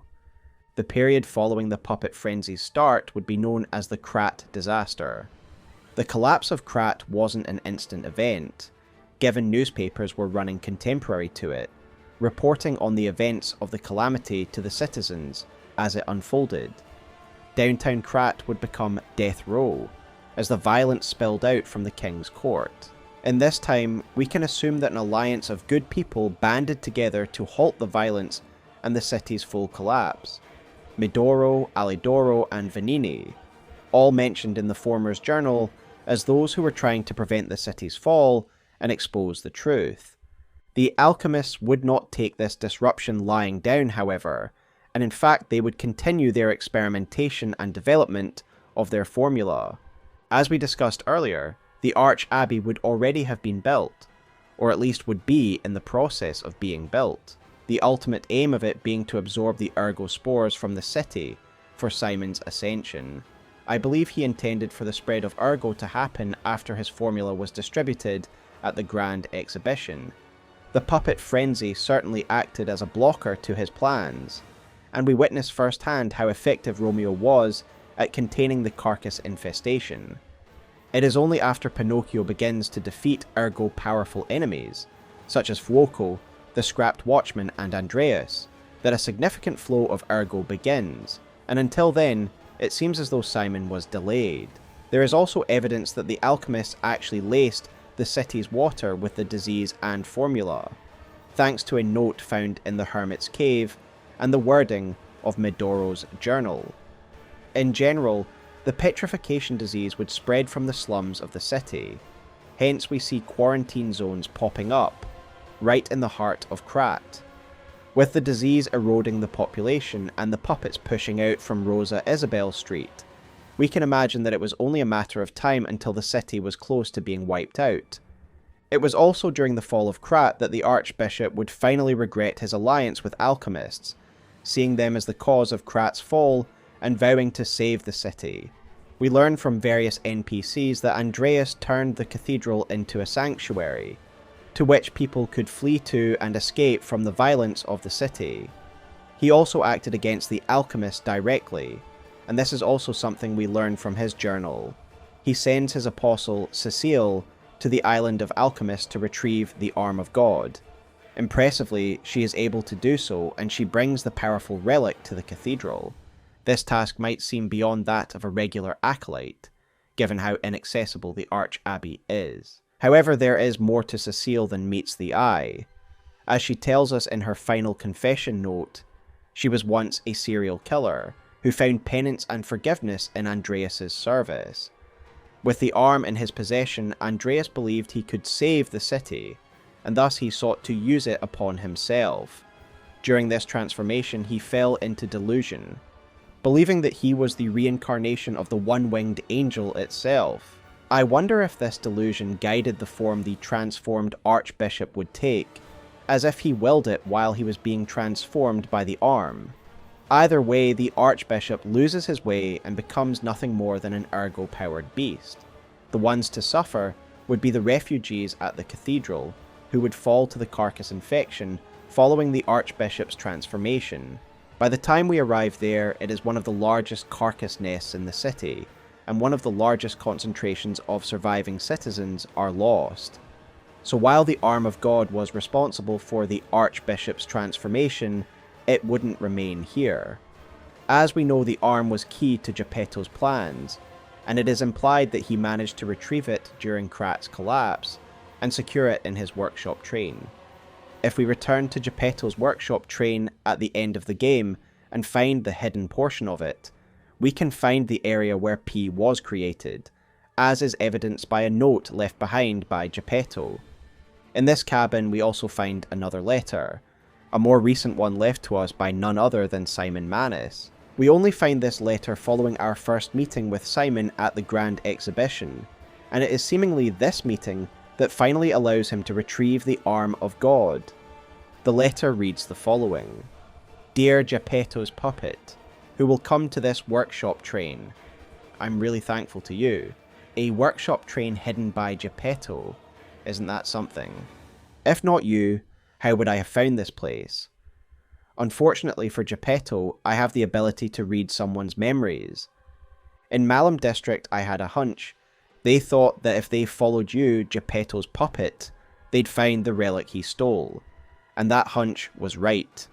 The relic has been returned to our sacred place. Now that the stage is set, the doors will open. The implication here is that Simon read Pinocchio's mind at the Grand Exhibition and saw his memories of the train workshop. Simon then came here, retrieved the Arm of God, and left us this note. It is fascinating to realise that when we first began our adventure, the Arm of God was sitting a few feet behind us, in a hidden workshop.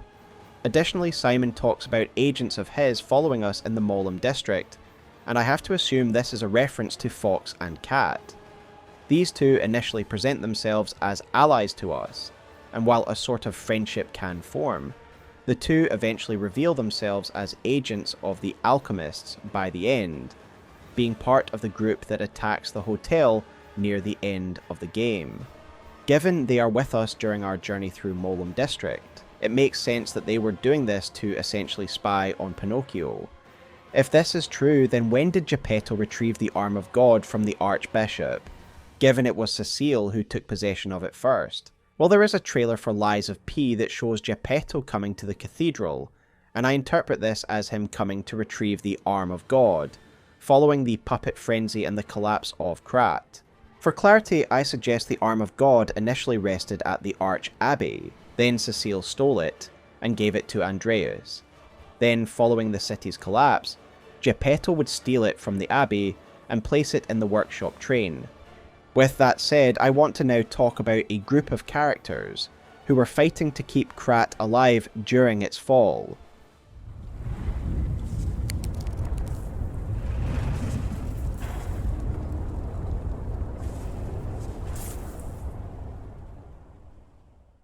Another major event that is mentioned a few times is the collapse of the workshop tower, which came under heavy attack from the puppets during the Krat disaster.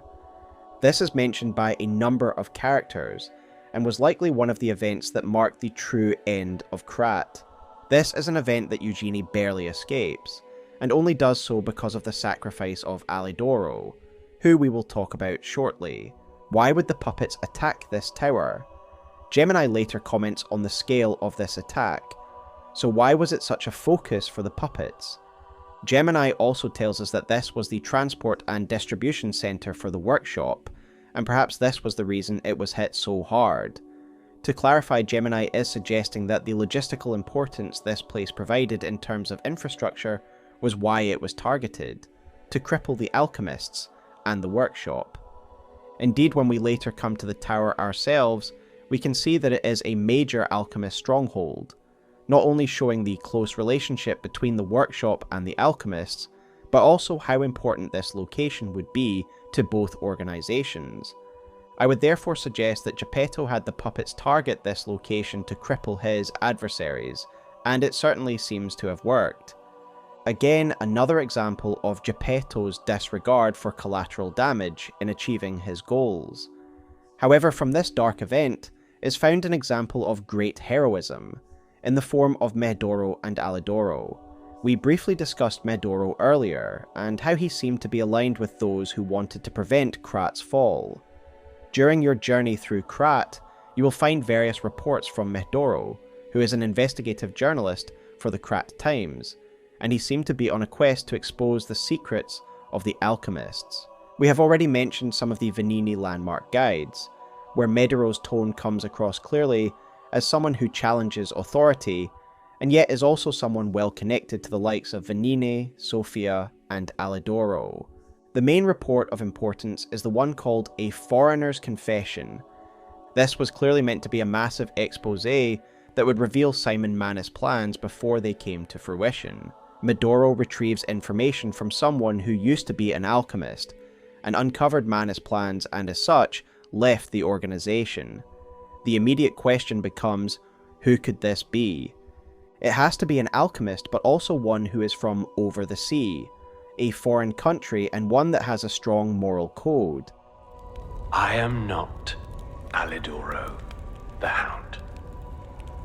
Not the real one, anyway. I used to be Alidoro's partner. I admired him, to be honest. He was amazing. Amazing at everything, except making a profit, that is. Oh, he was also from the country of the morning. Maybe he shares some blood with the girl. This alchemist is in fact none other than Alidoro, an important character in the story, yet one we haven't discussed much. By the time the game takes place, Alidoro is a legendary stalker in Krat, and one that had a positive reputation, a sort of Robin Hood character. Eugenie also recounts that she was saved from the workshop tower's collapse by Alidoro, and as such, she holds him in high regard as a hero. His heroic nature is further testified to by Hugo, who says he rescued a number of people from the workshop collapse. You never heard of Alidoro? He's a treasure hunter and one of the best. And unlike a lot of the riffraff in Krat, he's not a thief. He's a pro who excavates antiquities methodically. I mean, come on. We're talking about the Alidoro who saved all those lives in the workshop tower rubble. Interestingly, a wanted poster for him names him as a member of the Sweepers, and this certainly makes sense. Given the Sweepers are opposed to the Alchemists, it was very logical for him to align with them. It was likely from them that he received Stalker combat training and equipment.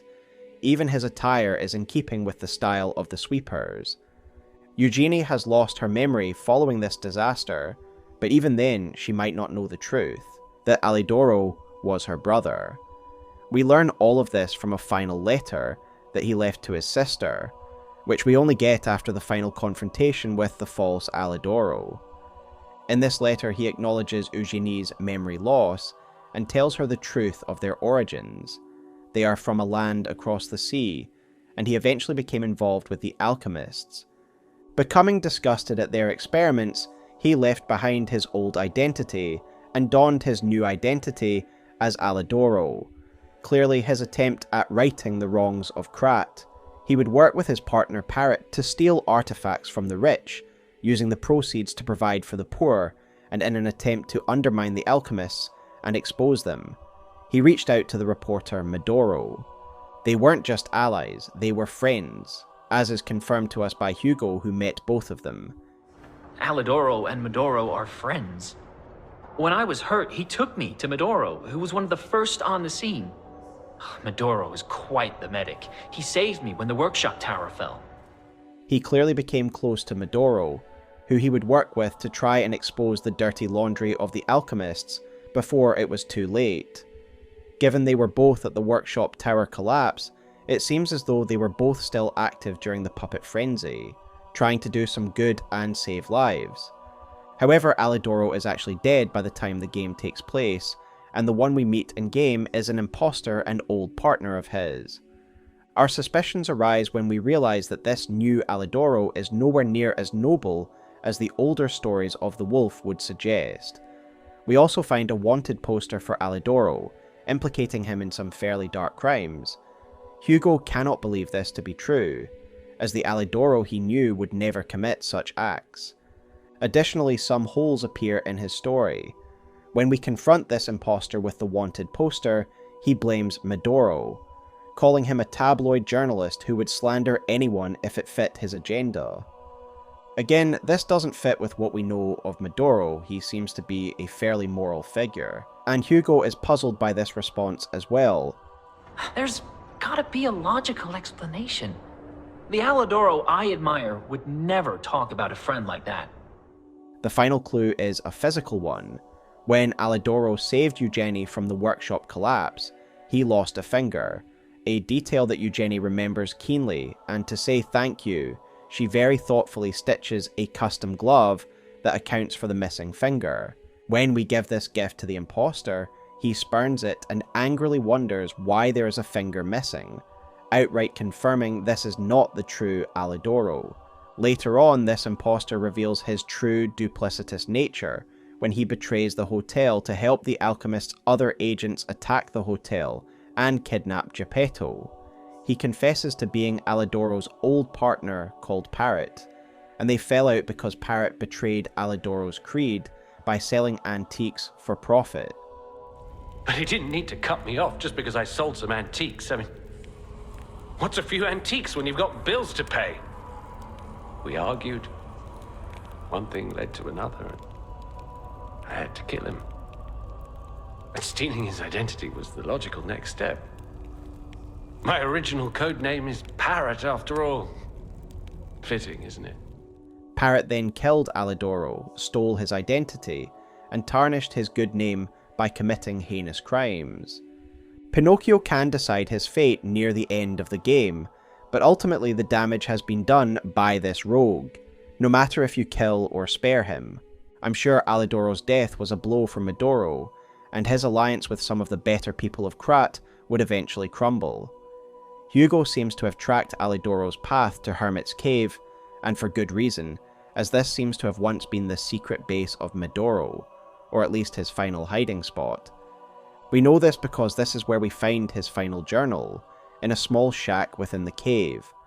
Medoro seems to have found sanctuary here following the collapse of his alliance, but the end was near for him as well. In his book, he sorrowfully recounts the fall of his friends in his final journal, and we can assume this was written in the latter days of Krat's collapse, following the events at the workshop tower. Sophia is missing, likely abducted and imprisoned long ago by Simon. Someone named H is dead, and we can assume this is the true name of Alidoro, who died at the hands of Parrot. Venini has lost hope, though it will later be restored by the actions of Pinocchio. Someone named Lumaccio has fallen ill, likely to the petrification disease, and whether this is the name of the hermit he is sheltering with or some other character is unknown. Medoro himself seems to imply he is going to die of dehydration due to the lack of clean water, a sad end to someone who clearly fought tooth and nail against the corruption eating away at Krat. In general, I find this story to be incredibly sad, seeing this group of good people fall apart and lose hope. Yet Medoro still had faith that the truth would be revealed and justice would come. He would be proven right, and even in the Hermit's Cave, we can find evidence of hope being kindled by the blue butterfly.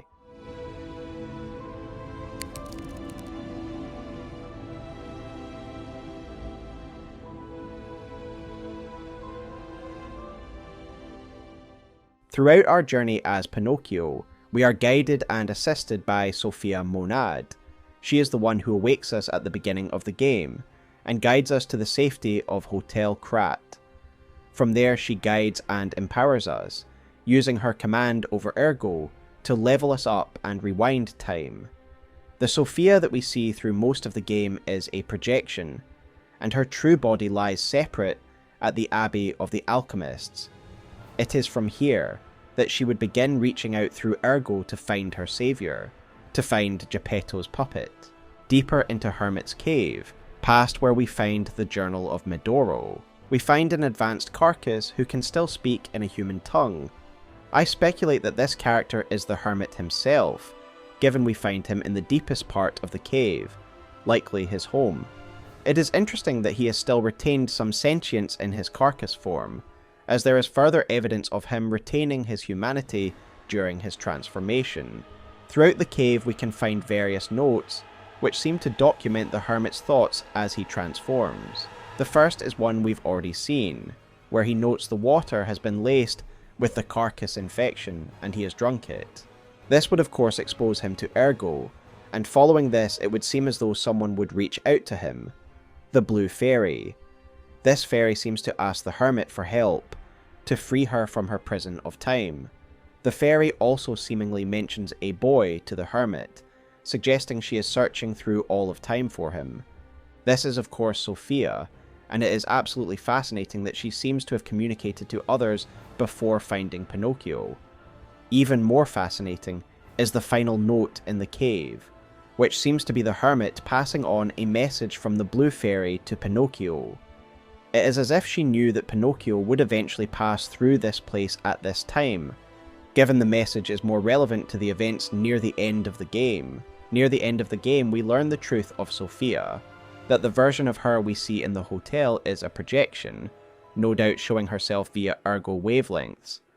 While Vanini is able to develop technology to decode these Ergo waves, special people like Sophia and her mother are able to hear the Ergo naturally. Pinocchio is a creature of Ergo, as is the Hermit, and thus it makes sense she is able to appear to both of them. When we first meet Sophia, she tells us she has been looking all over for us, and she does so in the hopes we can free her from her pain. None of the human characters ever mention Sophia or interact with her at the hotel, making me believe that she is only visible to those deeply connected to Ergo, such as Pinocchio. One of the only other characters we see acknowledge Sophia is Gemini, who recognizes her at the beach when she appears to us.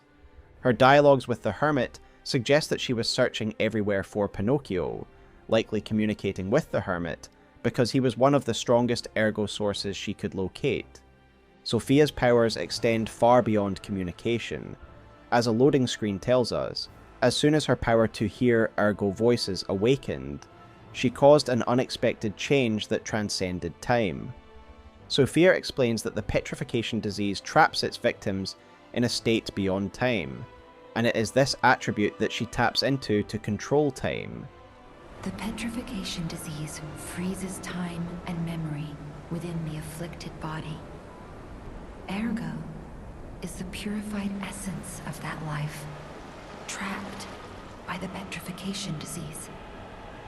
When I discovered that, it opened my eyes, and I was able to manipulate time using Ergo.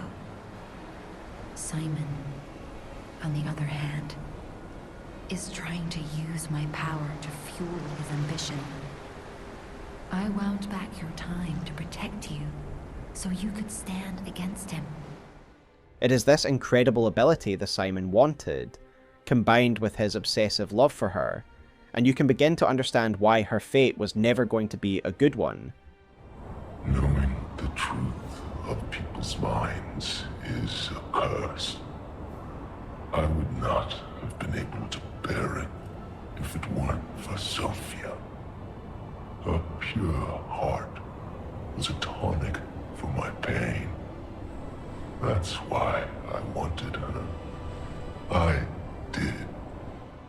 The dialogue from Simon here is interesting as we begin to understand part of the reason he was so obsessed with Sophia.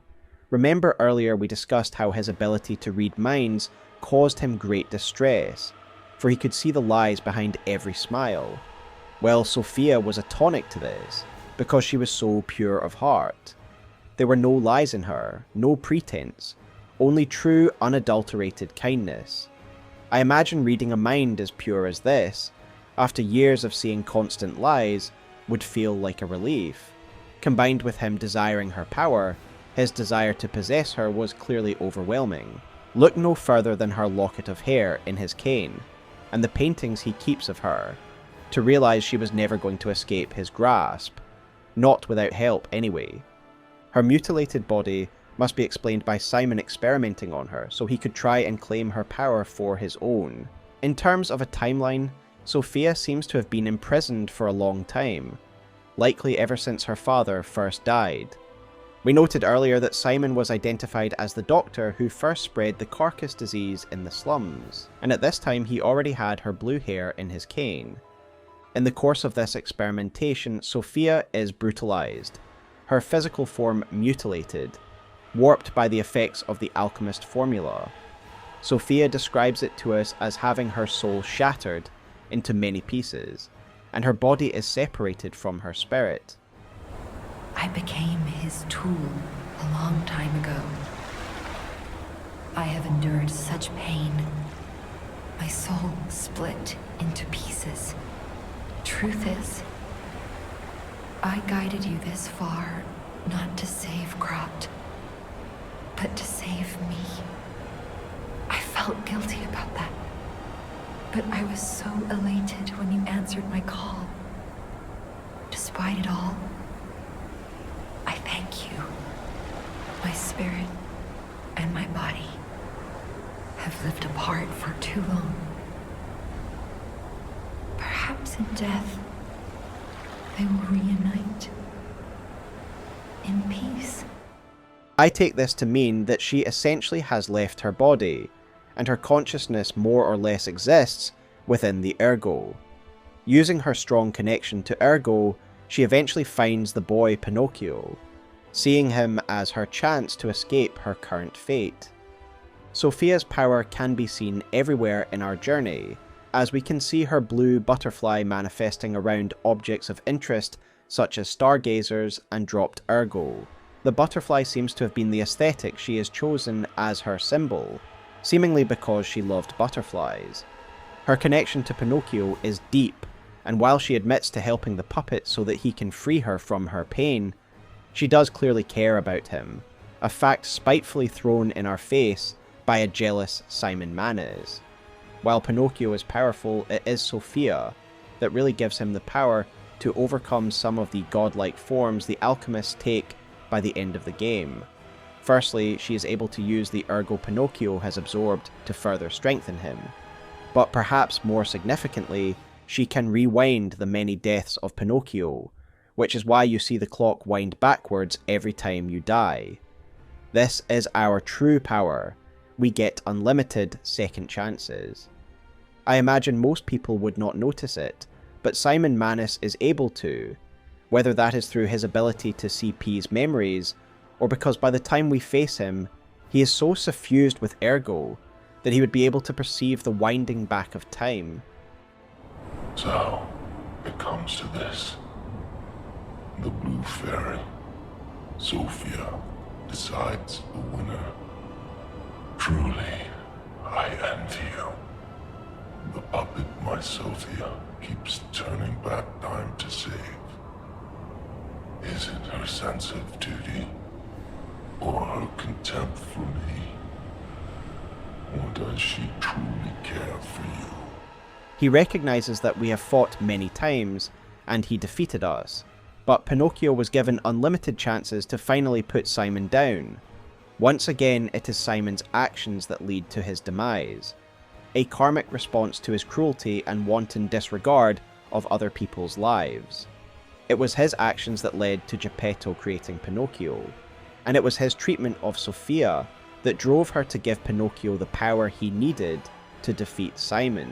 Sophia Monad's treatment is one of the greatest tragedies of the game, made all the more tragic by her pure and gentle nature. Thankfully, you can not only free her from her prison, but give her a second chance at life should you make certain decisions at the end of the game. Geppetto's puppet. We need your help.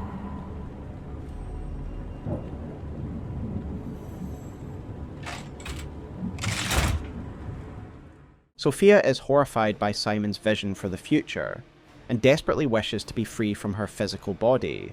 So after a long period of searching for him, she awakens Pinocchio, calling to his Ergo, and his pee organ starts pumping. Given Sophia's past with Carlo, and her ability to commune through Ergo, I think it is likely she sensed his presence. She calls upon him to save Krat, and he follows her direction. Using the power of Ergo, she strengthens us, she saves us, and she directs us to save the city. And likely not knowing Geppetto's darker side, she believes we will need his knowledge and leadership. And so Pinocchio heads into Krat City, finding his father trapped on Alchemist Bridge by an aggressive stalker, who seems to have put two and two together regarding Geppetto's involvement in the puppet frenzy. After saving Geppetto, he directs us towards Venigni Works, as this seems to be the source of new puppet production, a flow of new soldiers for the King of Puppets' army. We learn from a note that Venigni himself has come here to try and stop this, having lost control of the factory to the puppets. It turns out that an industrial puppet, known as Fuoco, has taken control of the puppet production lines, after swearing loyalty to the King of Puppets. We learn this via Descartes' note, which reads the following: "The puppet cannot refuse the Grand Covenant imprinted upon manufacture. It must obey the Creator's orders and cannot harm humans." But look at the puppet that was once called Fuoco. Is the Grand Covenant flawed? The once faithful puppet now kills humans. It creates puppets instead of fire. It obeys something else other than humans. It's as if someone is controlling it, or it has a mind of its own. As if there's a king of puppets somewhere. Fuoco answers to the King of Puppets, and on his behalf he uses the factory's infrastructure in order to mass produce puppets, foot soldiers in the king's army. Venigni tells us that these large amounts of newly produced puppets are actually heading towards the cathedral, giving him concern that they are going there to slaughter the refugees taken in by the Archbishop. However, unbeknown to Venigni, the cathedral has fallen to the carcass infection, and in fact the puppets are coming here to contain them. We discussed earlier how Romeo was unwittingly used as a nexus and scapegoat for the puppet frenzy, but following this initial frenzy, Romeo's ego awakened, and the king seems to have tried to command the puppets to protect humanity from the carcass infestation.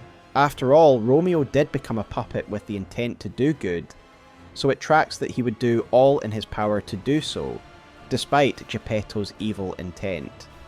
Throughout P's journey, he fights a number of the king's lieutenants, each of which try to speak to Pinocchio, who unfortunately cannot understand them.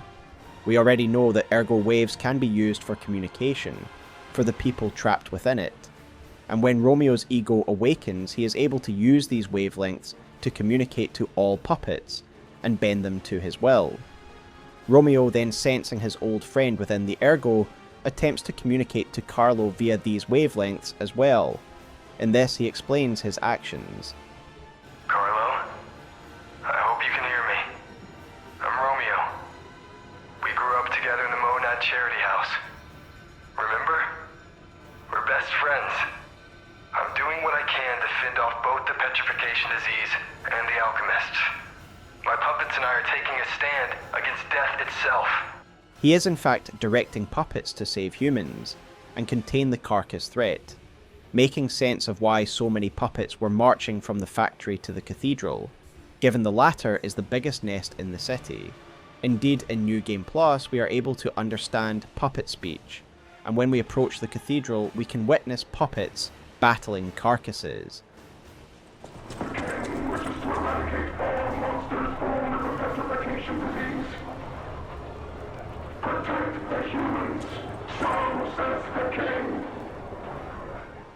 During their assault on this nest, the puppets call out to each other to obey the king's command, to kill the infected and protect the humans.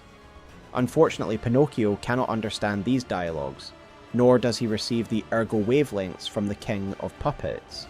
So he blindly follows the directions of Geppetto, seeing these puppets as nothing more than malfunctioning bots, and so Fuoco is slain, and the production is stopped.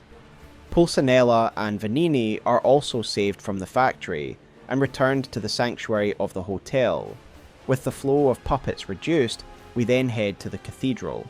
Due to Vanini and Geppetto's concerns for the refugees that are supposedly there, given large quantities of puppets produced by Fuoco were heading there. As we have already discussed, the Archbishop has long been transformed, and the refugees here are nothing more than carcasses. We are forced to kill the Archbishop, and another threat to the city is ended. In his dying moments, he laments the path he chose, trading his morals for alchemist gold, and upon his death we get another interesting cinematic. We see the Archbishop's Ergo dissipate into the air, which is unsurprising given how much of an Ergo-infused being he was by the end. We then see this same Ergo being sucked into the alchemist base via some sort of device, and I believe this to be an extrapolation of the same technology that the Stargazers use, just on a far grander scale. Simon's plans had been stalled for some time, but thanks to us slowly breaking the puppet's containment of the disease, and with this huge burst of Ergo, the tap began flowing again. By the end of the game, with the carcass disease spreading wildly and Ergo growth being amplified as a result, Simon's device will have access to a storm of Ergo. After leaving the cathedral, Pinocchio heads back to the hotel via the Mollum district, partially due to Sophia's concern that the people here may also be afflicted by the carcass disease, given its proximity to the cathedral. Indeed it has, and this really shows the growing threat of this spread, while the puppets begin as the immediate threat. By the end of the game, we will be lucky if every survivor in Krat hasn't been afflicted by this malady. This infected district is also the headquarters of the Black Rabbit Brotherhood, a group of stalkers that claim this area as their territory. We once again meet Fox and Cat here, who decided to follow P through the district, claiming mutual benefit. In reality, the two let Pinocchio clear the way, while barely contributing, and their true purpose is spying on us for Simon Manus. Before we clash with the Black Rabbit Brotherhood, the two conveniently excuse themselves. When we face the Brotherhood, we stand alone, but the quartet are no match for the puppet, and the eldest brother is felled.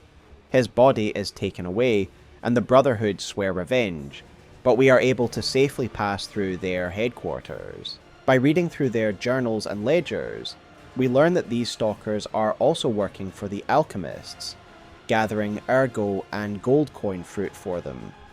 They note that gathering the fruit is dangerous because the hotel faction is catching on. We can see why this is a concern, because the gold coin fruit tree is in a courtyard of the hotel, previously locked off for us. There is another interesting entry in the ledger that caught my eye, where they talk about gathering Ergo for an old man, and that he always requires a surprising amount. Does this suggest that Geppetto was also hiring these rogues to gather Ergo for him? Perhaps he needed it for Pinocchio's creation, or he needed it to revive Carlo, or perhaps he needs it for himself. After all, at the end of the game, he reveals that he has an Ergo modified hand. Overall, I find this to be a very interesting early hint, that Geppetto might not be all he seems. Following the Archbishop's defeat, Geppetto directs us to deal with the puppet problem, once and for all, by defeating the Puppet King. Pinocchio makes his way to Rosa Isabel Street and confronts the king at the opera house. Romeo recognizes his old friend and tries to communicate with him. His puppets put on a performance which acts as a warning to Carlo regarding Geppetto's intentions. It shows how Geppetto intends to take Pinocchio's heart and implant it in a new body. Romeo likely knows this because of his previous dealings with Geppetto, when he offered himself up for puppet transfer. I suspect that Geppetto told Romeo what he was trying to achieve. However, we are unable to make sense of any of the king's warnings, and in a tragic turn of events, the two old friends clash in ignorance, and it's why I love the music for the boss fight. The music conveys a sense of tragedy, yet in a first playthrough you will be ignorant of the reason why, just like Pinocchio is. He has no idea he is killing his best friend, a simple misunderstanding between two confused beings. We can see the effect the death of Romeo has on the other puppets. Leaving the opera house, we see them largely despondent, confused, and this certainly makes sense given Romeo had bound them together in a common purpose via his voice. With that voice removed, they are directionless, purposeless, and aimless, frenzied puppets. This act also has a devastating effect on the city. It was largely through Romeo's puppets that the carcass infestation was kept at bay. With this barrier removed, we will witness the city's swift deterioration as it increasingly falls victim to this disease. Geppetto turns our attention to the Alchemists and a potential cure to the carcass infection, telling us that he heard the Alchemists had a cure at the Grand Exhibition. And so we head here, and we get a glimpse at the future that was promised. We can see that the city of Krat was proud to have been presenting its greatness to the world. This was meant to be the moment where Krat claimed its place as a leader in world industry. Yet the doors to this spectacular event would never open. What we are met with instead is our first encounter with the Alchemists and their advanced technologies. It is where we meet the first of their enhanced servants, armed with guns, too advanced for this time period.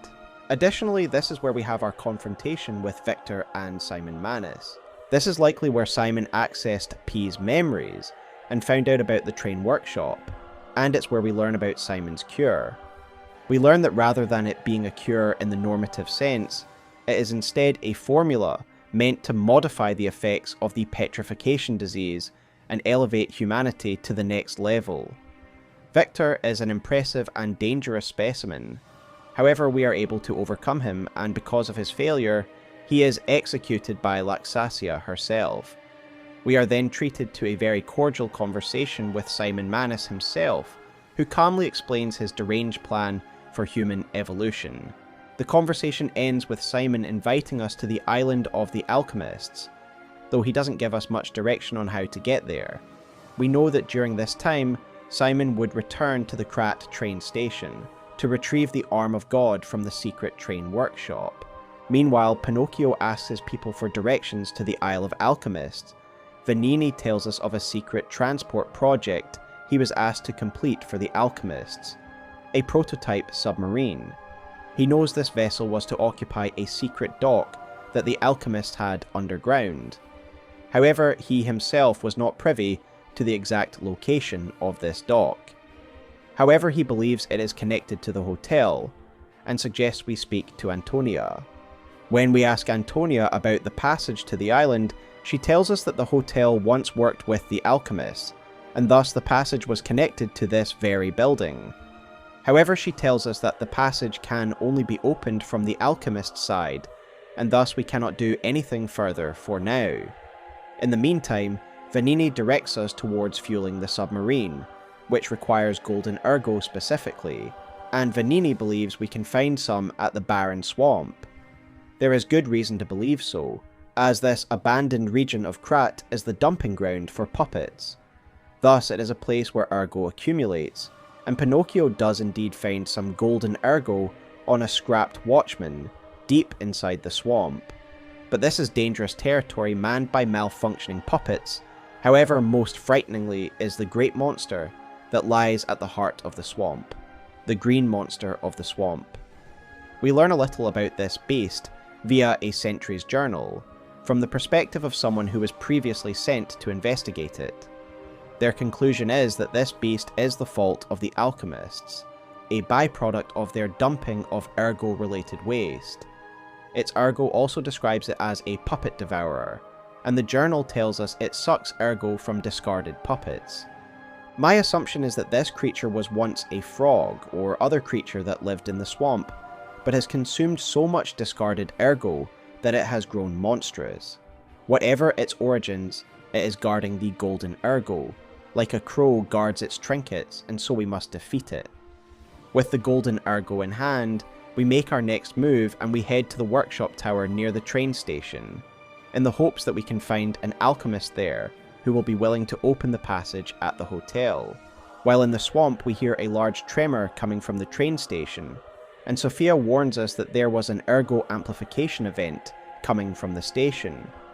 Indeed, when we arrive at the station, we can see that it has undergone a vast metamorphosis since our last visit. It is essentially a carcass nest now. The puppets were seemingly important in keeping the spread of the carcass infection contained, but with no counterforce. The disease swept through the city. I believe it is the saturation of all this Ergo that causes the Ergo amplification event, a sort of chemical reaction that accelerated the growth of the Ergo crystals that have long lay beneath Krat. This proliferation of Ergo is no doubt a great result for the Arch-Abbey device, which will have masses of Ergo particles to absorb. The earth beneath the city's feet is sundered and cracked, causing massive damage to buildings and roads. The region surrounding the workshop is particularly affected, and as soon as we enter the area we can see it is full of carcass-afflicted victims, and Pinocchio must pick his way through these hazards and find entrance to the workshop's old headquarters, the location of that massive puppet assault we discussed earlier.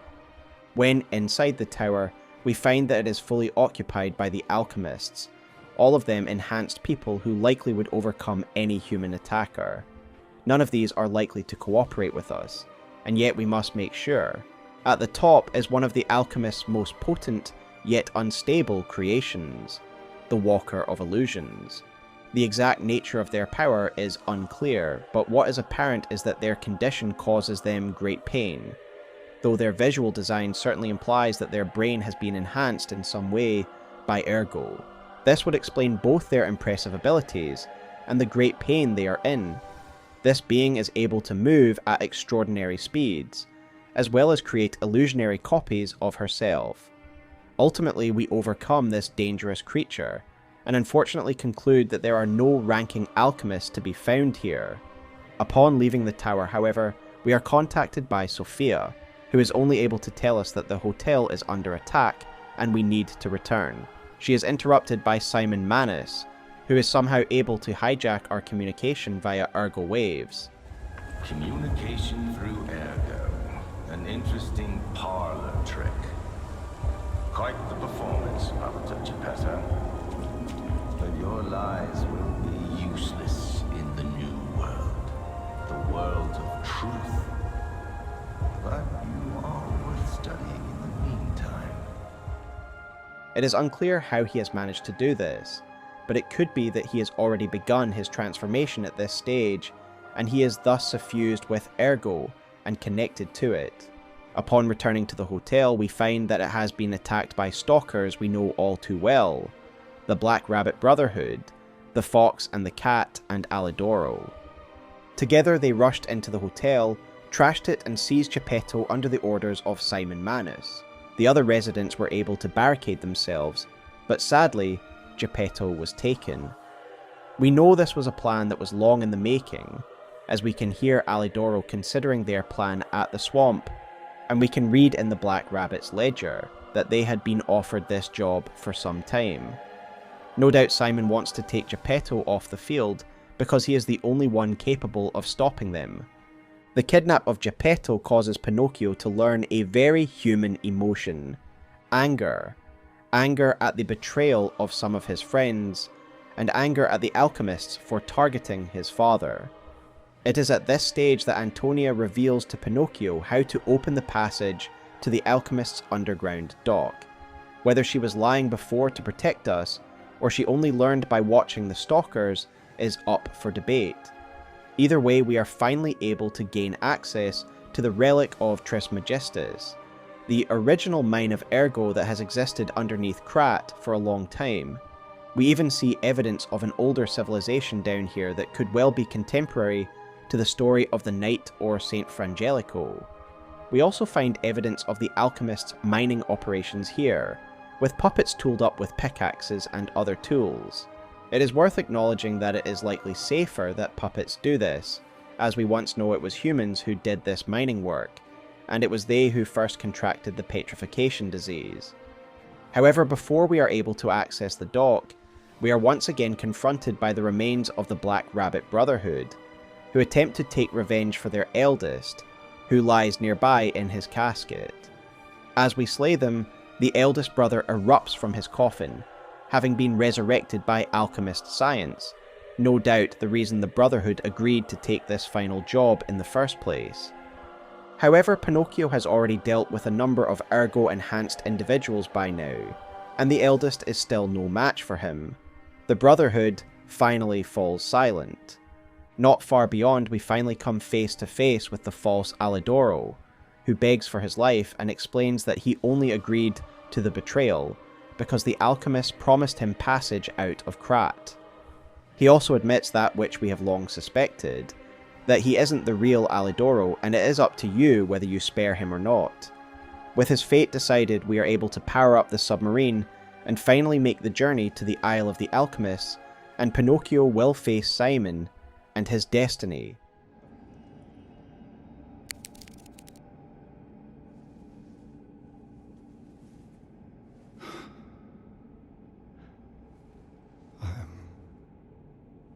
Sorry.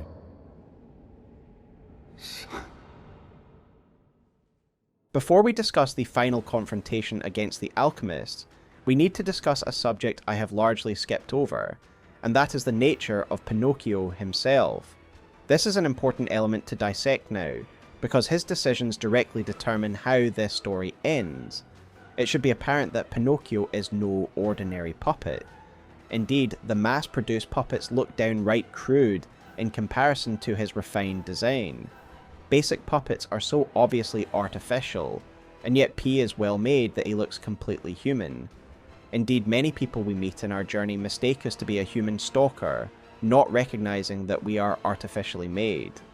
Eugenie, a workshop technician herself, marvels at the craftsmanship behind Pinocchio, surpassing anything Geppetto has ever done.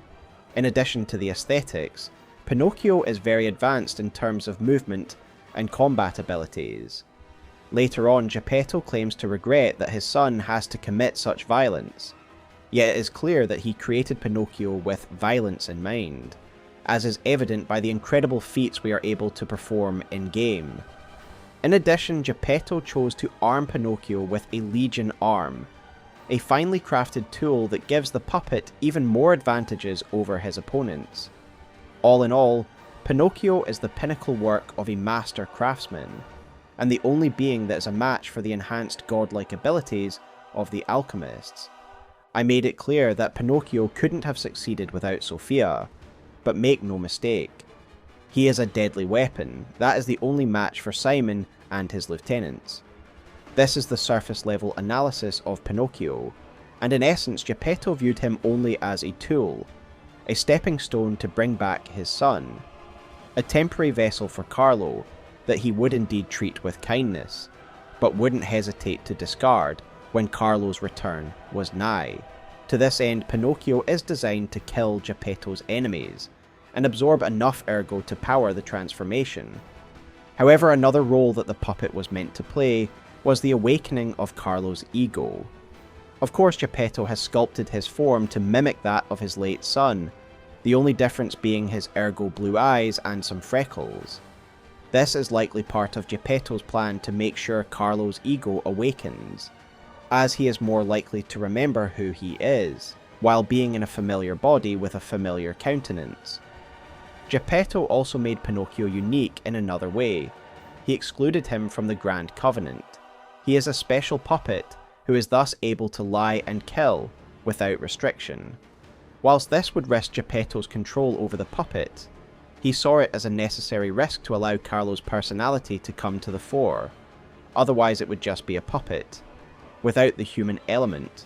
Throughout our journey, we are thus able to lie, for good or ill, but most instances of him lying are done with good intent. We lie to make people feel better. We lie to shelter people from pain. These acts of empathy do indeed awaken the human within Pinocchio's heart. Additionally, Pinocchio can listen to music to gain further humanity. Music is a very human thing, an expression of emotion that likely cannot be appreciated beyond a mechanical level by robots or machines.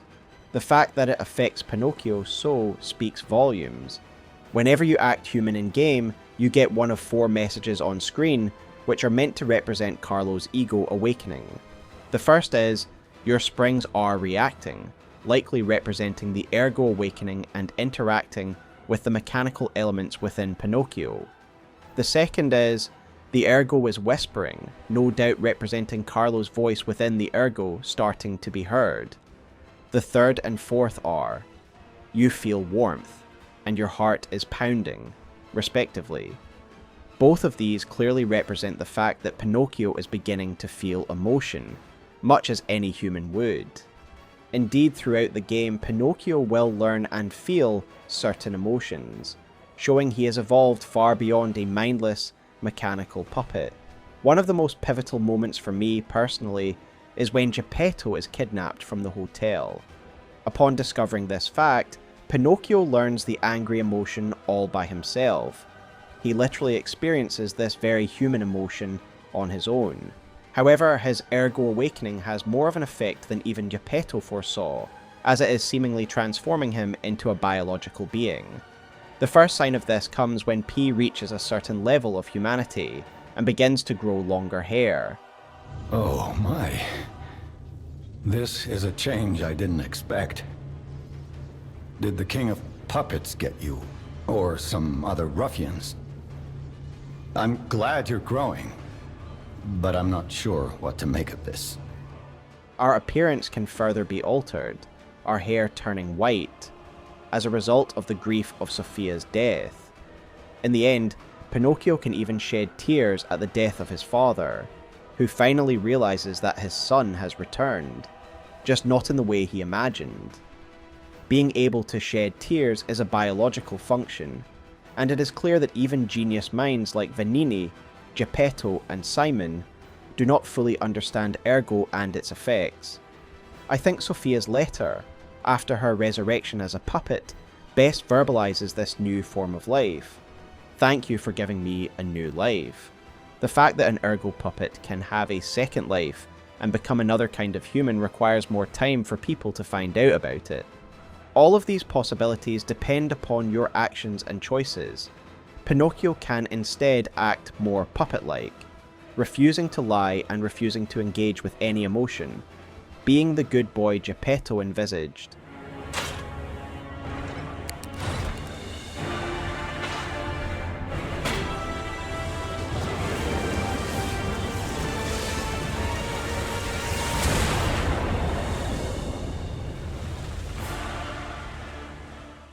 As it is, Pinocchio arrives at the Arch Abbey, and on the beach of the Alchemist Isle, he is buffeted by a storm of Ergo. Peering through the murk, we can see this is the result of a device sitting at the top of the abbey, a device that is drawing all Ergo from Krat to this place. With the city collapsing in an Ergo amplification event, there is plenty of the material to be absorbed.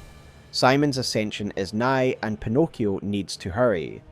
We have one final conversation with Sophia upon the beach, who finally reveals everything. She has just been a projection this whole time, and her true physical body lies within the abbey. For so long she has split her spirit from her body, and her power is fading, and her guidance cannot continue past this point, though she will still watch over us. She tells us that while she guided us to save Krat, the truth was she wanted us to save her. I don't know about you, but saving this kind soul is motivation enough for me to stop Simon's dastardly plans. With that, we are alone, and we move through the Ergo storm, which manifests Carlo's memories from within us. We confront Carlo's tragic past, and despite all of Geppetto's failings, I think we can all at least empathize with his desire to see his son again.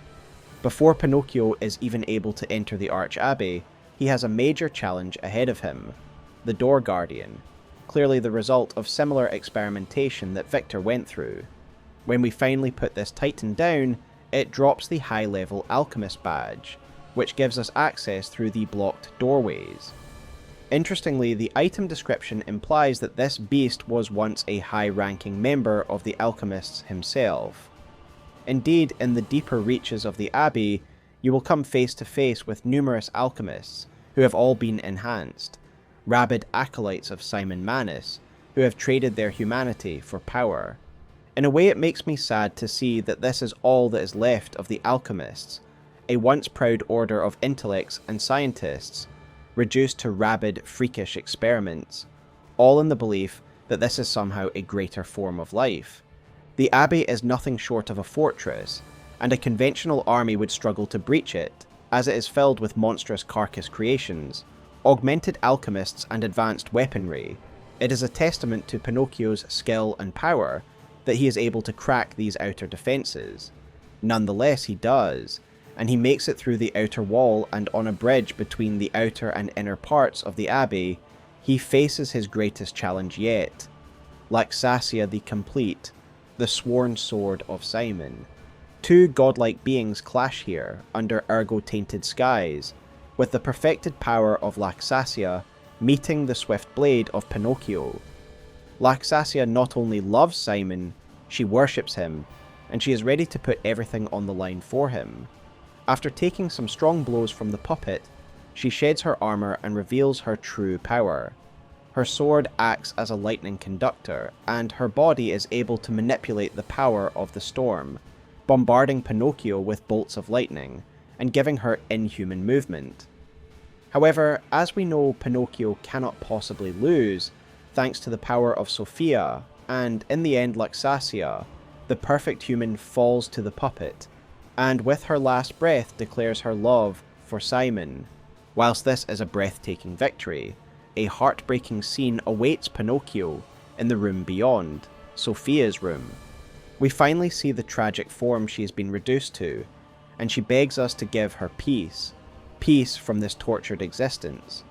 You can of course deny this and leave her alive against her will, but there is really no reason to do so, and I believe that Pinocchio would free her, no matter what other choices he later makes. If you do free her from her misery, she asks you to absorb her Ergo, and so while her mortal form has finally been put to rest, we carry her spirit within us. With Simon's cruelty fresh in our mind, Pinocchio butchers the remaining alchemists on the way to the top of the tower. These are powerful enhanced superhumans, but they are little challenge to Pinocchio at this stage. During our journey through the Abbey, we also come face to face with Cat and Fox, who clearly are remorseful for the fact we have ended up on different sides. Fox claims they are only helping the alchemists so they can get access to gold coin fruit, as Cat seems to be losing his sight, and these fruits are the only things that stave it off. It is an understandable motive, and they are especially moved if you once again provide them with more fruit, showing your compassion even after they betrayed you. If you do this, they will both step aside and you can spare them. In my personal opinion, there is no reason to harm them or hold a grudge. However, if you cannot stomach their role in kidnapping Geppetto, then you are free to kill them, giving in to the human desire for revenge.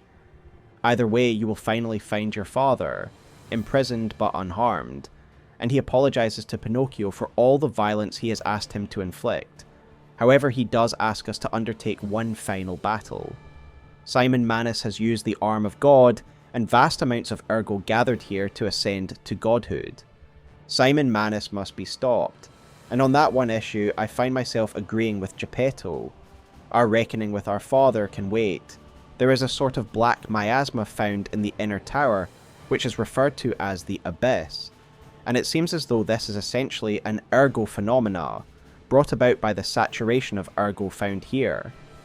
I sense Ergo everywhere. I mean, this place is saturated with it. like what you'd expect from a mountain of dead puppets. It is a testament to the unfathomably high levels of Ergo ingested by Simon Manus, the effects of which become immediately apparent when we lay eyes upon him, bloated and monstrously transformed from the refined man we met earlier. To me, his form is that of an egg for a god, and indeed, this is how Simon himself describes the form of the god he aspires to become. We have to remember that Ergo is essentially humanity in energy form, and so Simon has folded the power of countless people in one body. To me, this is why we see vestigial faces and limbs coming from his bloated form. The first stage of this fight is nothing compared to that with Laxasia, but it is what happens next that will truly take our breath away. As he predicted, the egg breaks open and a god awakens, an immortal being formed from the immortal essence of humanity itself.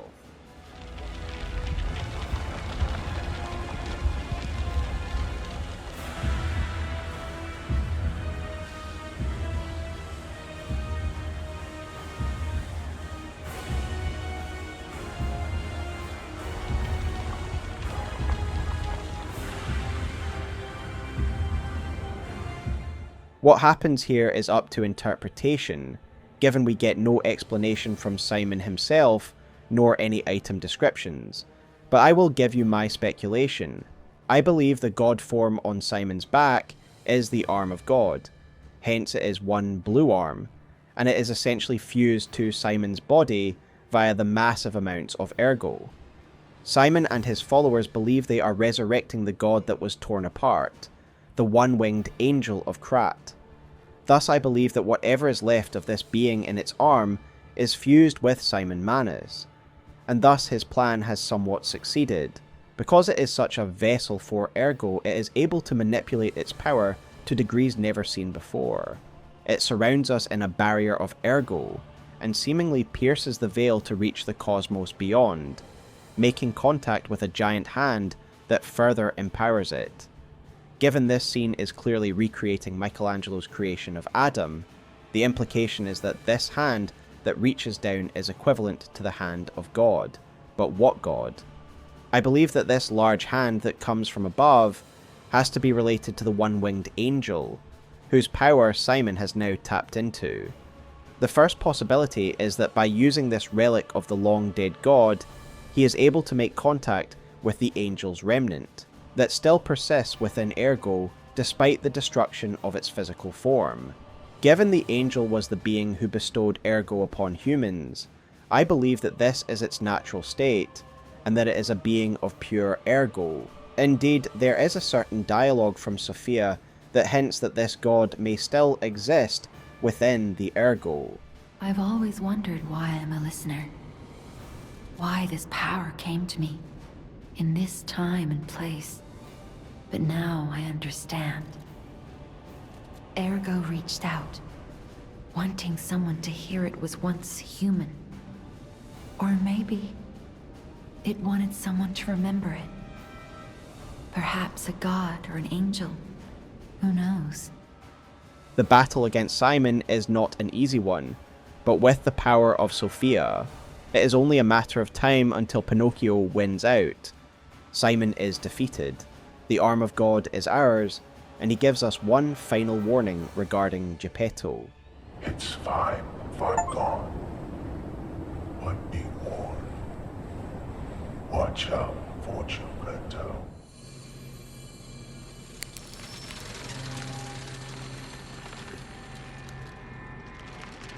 My son.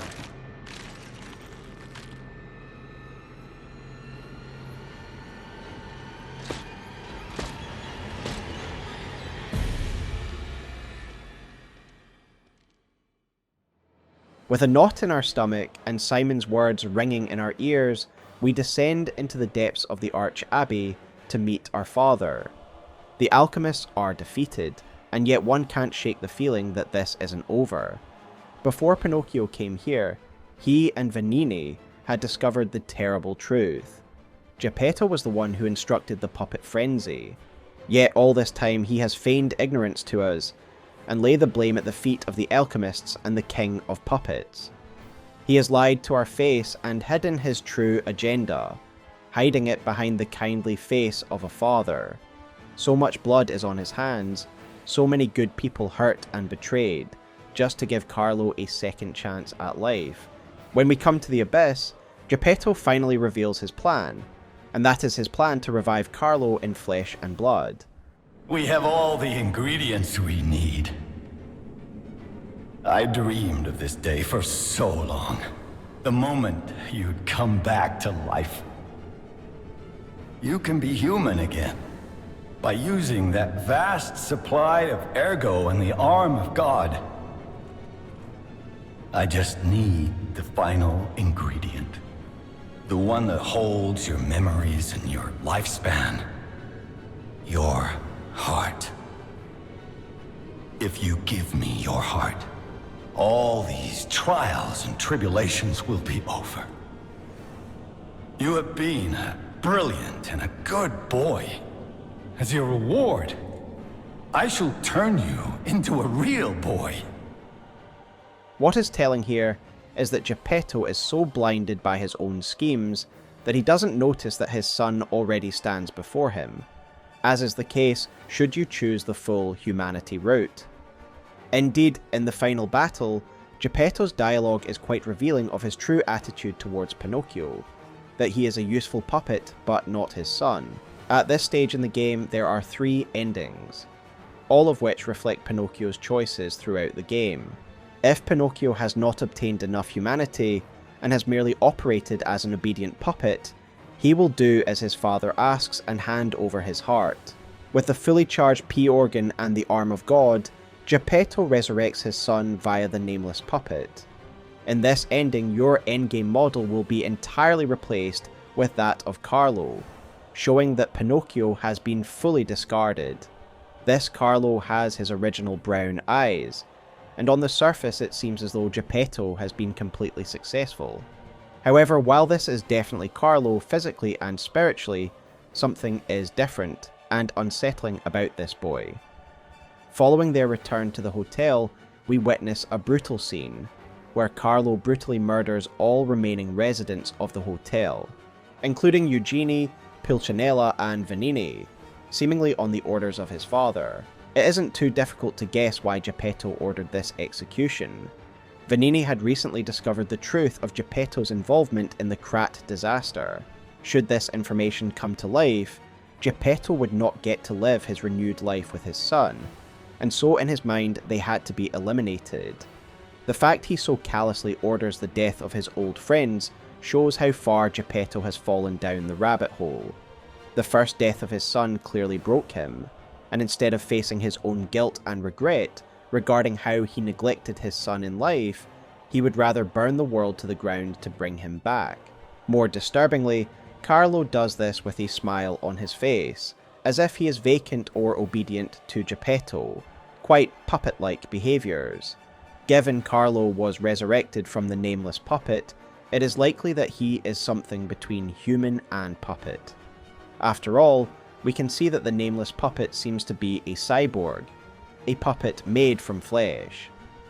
Following this victory, Geppetto leaves his son a letter, telling him he is heading out to the city to restore order, and I imagine in this ending Geppetto would be an important leader in the years ahead.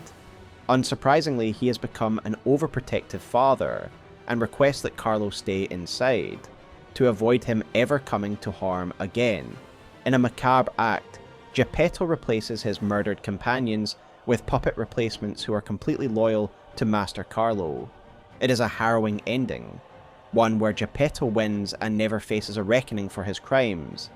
The 2 other endings are where Pinocchio shows autonomy and stands up to his father, refusing to hand over his heart.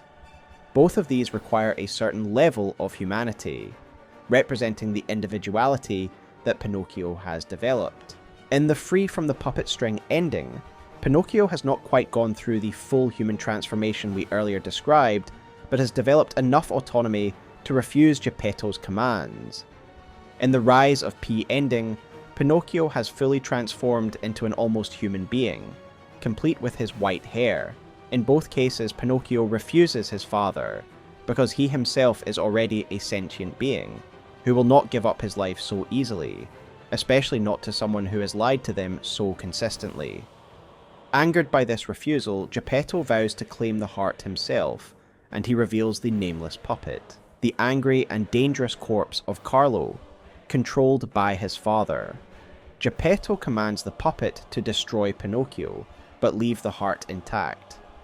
Initially, Pinocchio has the advantage over the puppet, and he slices open the head of the frightening revenant. However, this seems to further scramble the already unstable puppet, and it severs Geppetto's control over it. This battle is truly epic, with the words of Pinocchio's enemies and allies ringing through his head, as his swift blade meets the fury of the nameless puppet. Untethered, the malfunctioning puppet knocks Pinocchio to the ground and goes for the killing blow, seemingly aiming straight for the P organ. This finally makes Geppetto interject, putting himself between the two puppets. Seeing the heart as too valuable to risk, it contains his son's Ergo after all.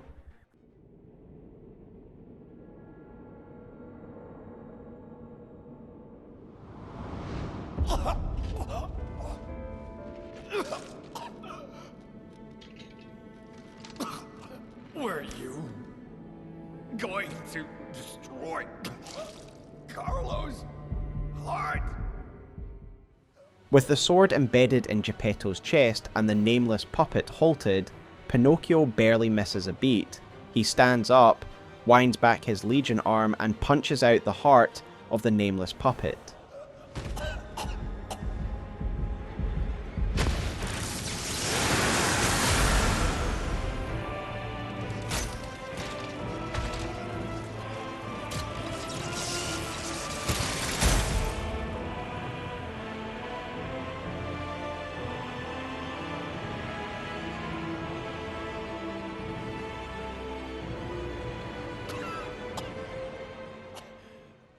Pinocchio stands victorious over his final enemies, and his trials are over. What happens next depends on the ending. In the free from the puppet string ending, P cradles his dying father. But his dispassionate response confirms Geppetto's beliefs, that Pinocchio is still just a useless puppet, and his son will be trapped in its hollow shell. However, in the rise of P ending, Pinocchio has become so human, and so in tune with his emotions that he weeps for his father's death. These tears make Geppetto realize the truth. There was no need to transfer the heart. Carlo has already returned, and he is a kind, compassionate young man, far greater than he would be if resurrected in the nameless puppet. He apologizes to his son, and passes away. Carlo has returned, and Geppetto is no more. There is an additional cinematic to this third ending, that must be a result of Pinocchio's increased humanity and empathy. At the Abbey, he finds a puppet, perfectly designed to replicate Sophia, clearly custom made for her. Pinocchio takes her Ergo that he collected earlier, and implants her into this puppet. I believe that Geppetto must have created this puppet. After all, who else has the skills to create a puppet of this sophistication? Why he did this is one of the great mysteries of his character, but perhaps it implies he had empathy for her condition, or perhaps Simon forced him to make it during his incarceration here. Either way, Sophia returns with a new puppet body, and freed from her prison, she has a second chance at life. It truly is a happy ending, with both Pinocchio and Sophia getting the second chance they both sorely deserve. In a letter, Sophia thanks you for freeing her, ironically feeling less like a puppet now she's in a puppet body. Geppetto as a character is deeply fascinating and worthy of his own video. There is no doubt that he committed unspeakable evil, and he was a neglectful father. But he is a man driven to dark things because of his immense grief. He was not a good father, and the Golden Lie item description gives us an insight into this as it reads the following. The boy loved the fairy tale about the wooden puppet's adventure. At least the wooden puppet's father was kind. I really like this item description, as it is both sad and quite meta. It implies Carlo read the story of Pinocchio when he was younger, and that he envied the relationship between puppet and father, suggesting that Geppetto was not only neglectful but unkind as well. He failed Carlo, and he tried to bury his own failings by bringing back his son, no matter the cost. I lost you. My life was full of nothing. If only I had spent more time with you. If only I had read you your favorite book. Father to son. Yet he did clearly love his son greatly, and here we have him creating a surrogate body for Sophia, showing that even within someone as lost as him was some level of compassion. I think this is an extraordinary depiction of the Geppetto character, and Neowiz did a great job at creating a complex villain. Listening to this song always reminds me of you.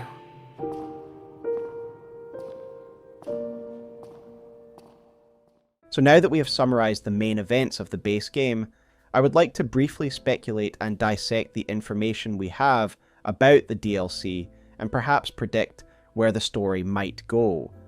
Don't worry, this won't be a frame-by-frame breakdown, rather just an overview of my thoughts on what we've seen so far, as a way to wrap up this video while looking forward. As of now, we have had 2 trailers, an announcement trailer and a story trailer, both which present some tantalising details of what is to come. Interestingly, this will seemingly be a prequel, where we are transported back in time to the days before Krat's fall.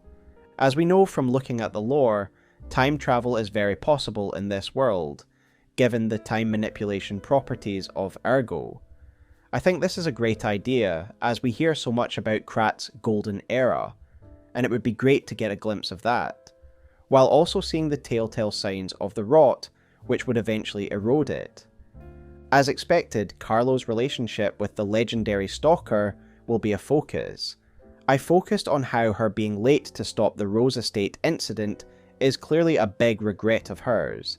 So I found it interesting that in the trailer she seems to promise that she will not be late this time. I swear I won't be late. Not again. We know that this Stalker chose her own path, separate from the Stalker organizations, but I couldn't help but notice she wears the letter M upon her chest. Could this be an M for Monad? Is she Sophia's sister? Remember earlier I noted that the Rose Estate was seemingly founded by the younger Monads plural, implying that Sophia had siblings. If this is the case, then the legendary Stalker lost a lot, including her father. In the trailer she speaks of not getting a chance to say goodbye. Could it be her father she is addressing here? The late Valentinus, former leader of the Alchemists. It would explain why this Stalker would visit the charity house herself, as this is the way in which she crosses paths with Carlo. She rejected Carlo's request to train in the past, yet now it seems we will fight together, once again atoning for her past regrets. Finally, we seem to journey with her to an estate that once again has a massive M above its gates. One area I always wish we had travelled to was the Monad Charity House, and I am more or less convinced that this is it. Remember, it is also known as the Rose Estate, and there indeed seems to be a large focus on roses found in the trailer. If this is the case, then we are revisiting an area of vital importance to Carlo's history, and I for one could not be more excited. But there you have it, folks. That is my take on the story of Lies of P as it stands now, and I hope this has you well prepared for the DLC ahead. There were other subjects I would like to have gone deeper on, and some I left out for the sake of necessity. In future, I would like to talk more on the symbolism of the Alchemists, the concepts of dimension manipulation, and top of my list would be doing a video on the Trinity organization, which I find deeply fascinating, but unfortunately this video was getting too large for me to cover this side subject in the detail I would want.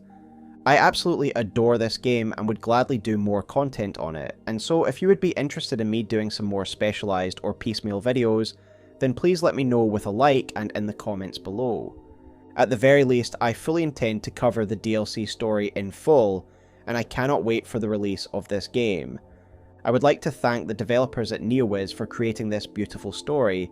It truly is a story that I hold close to my heart, and I think you did an incredible job of creating a heartfelt story. I would also like to thank you for listening to me ramble for however many hours this ends up being. It means the world to me, and I am humbled that anyone even watches my content. I would also like to thank my patrons and members who will be on the screen now. Until next time though guys, I will see you in the streets of Krat. Take care and have a wonderful evening.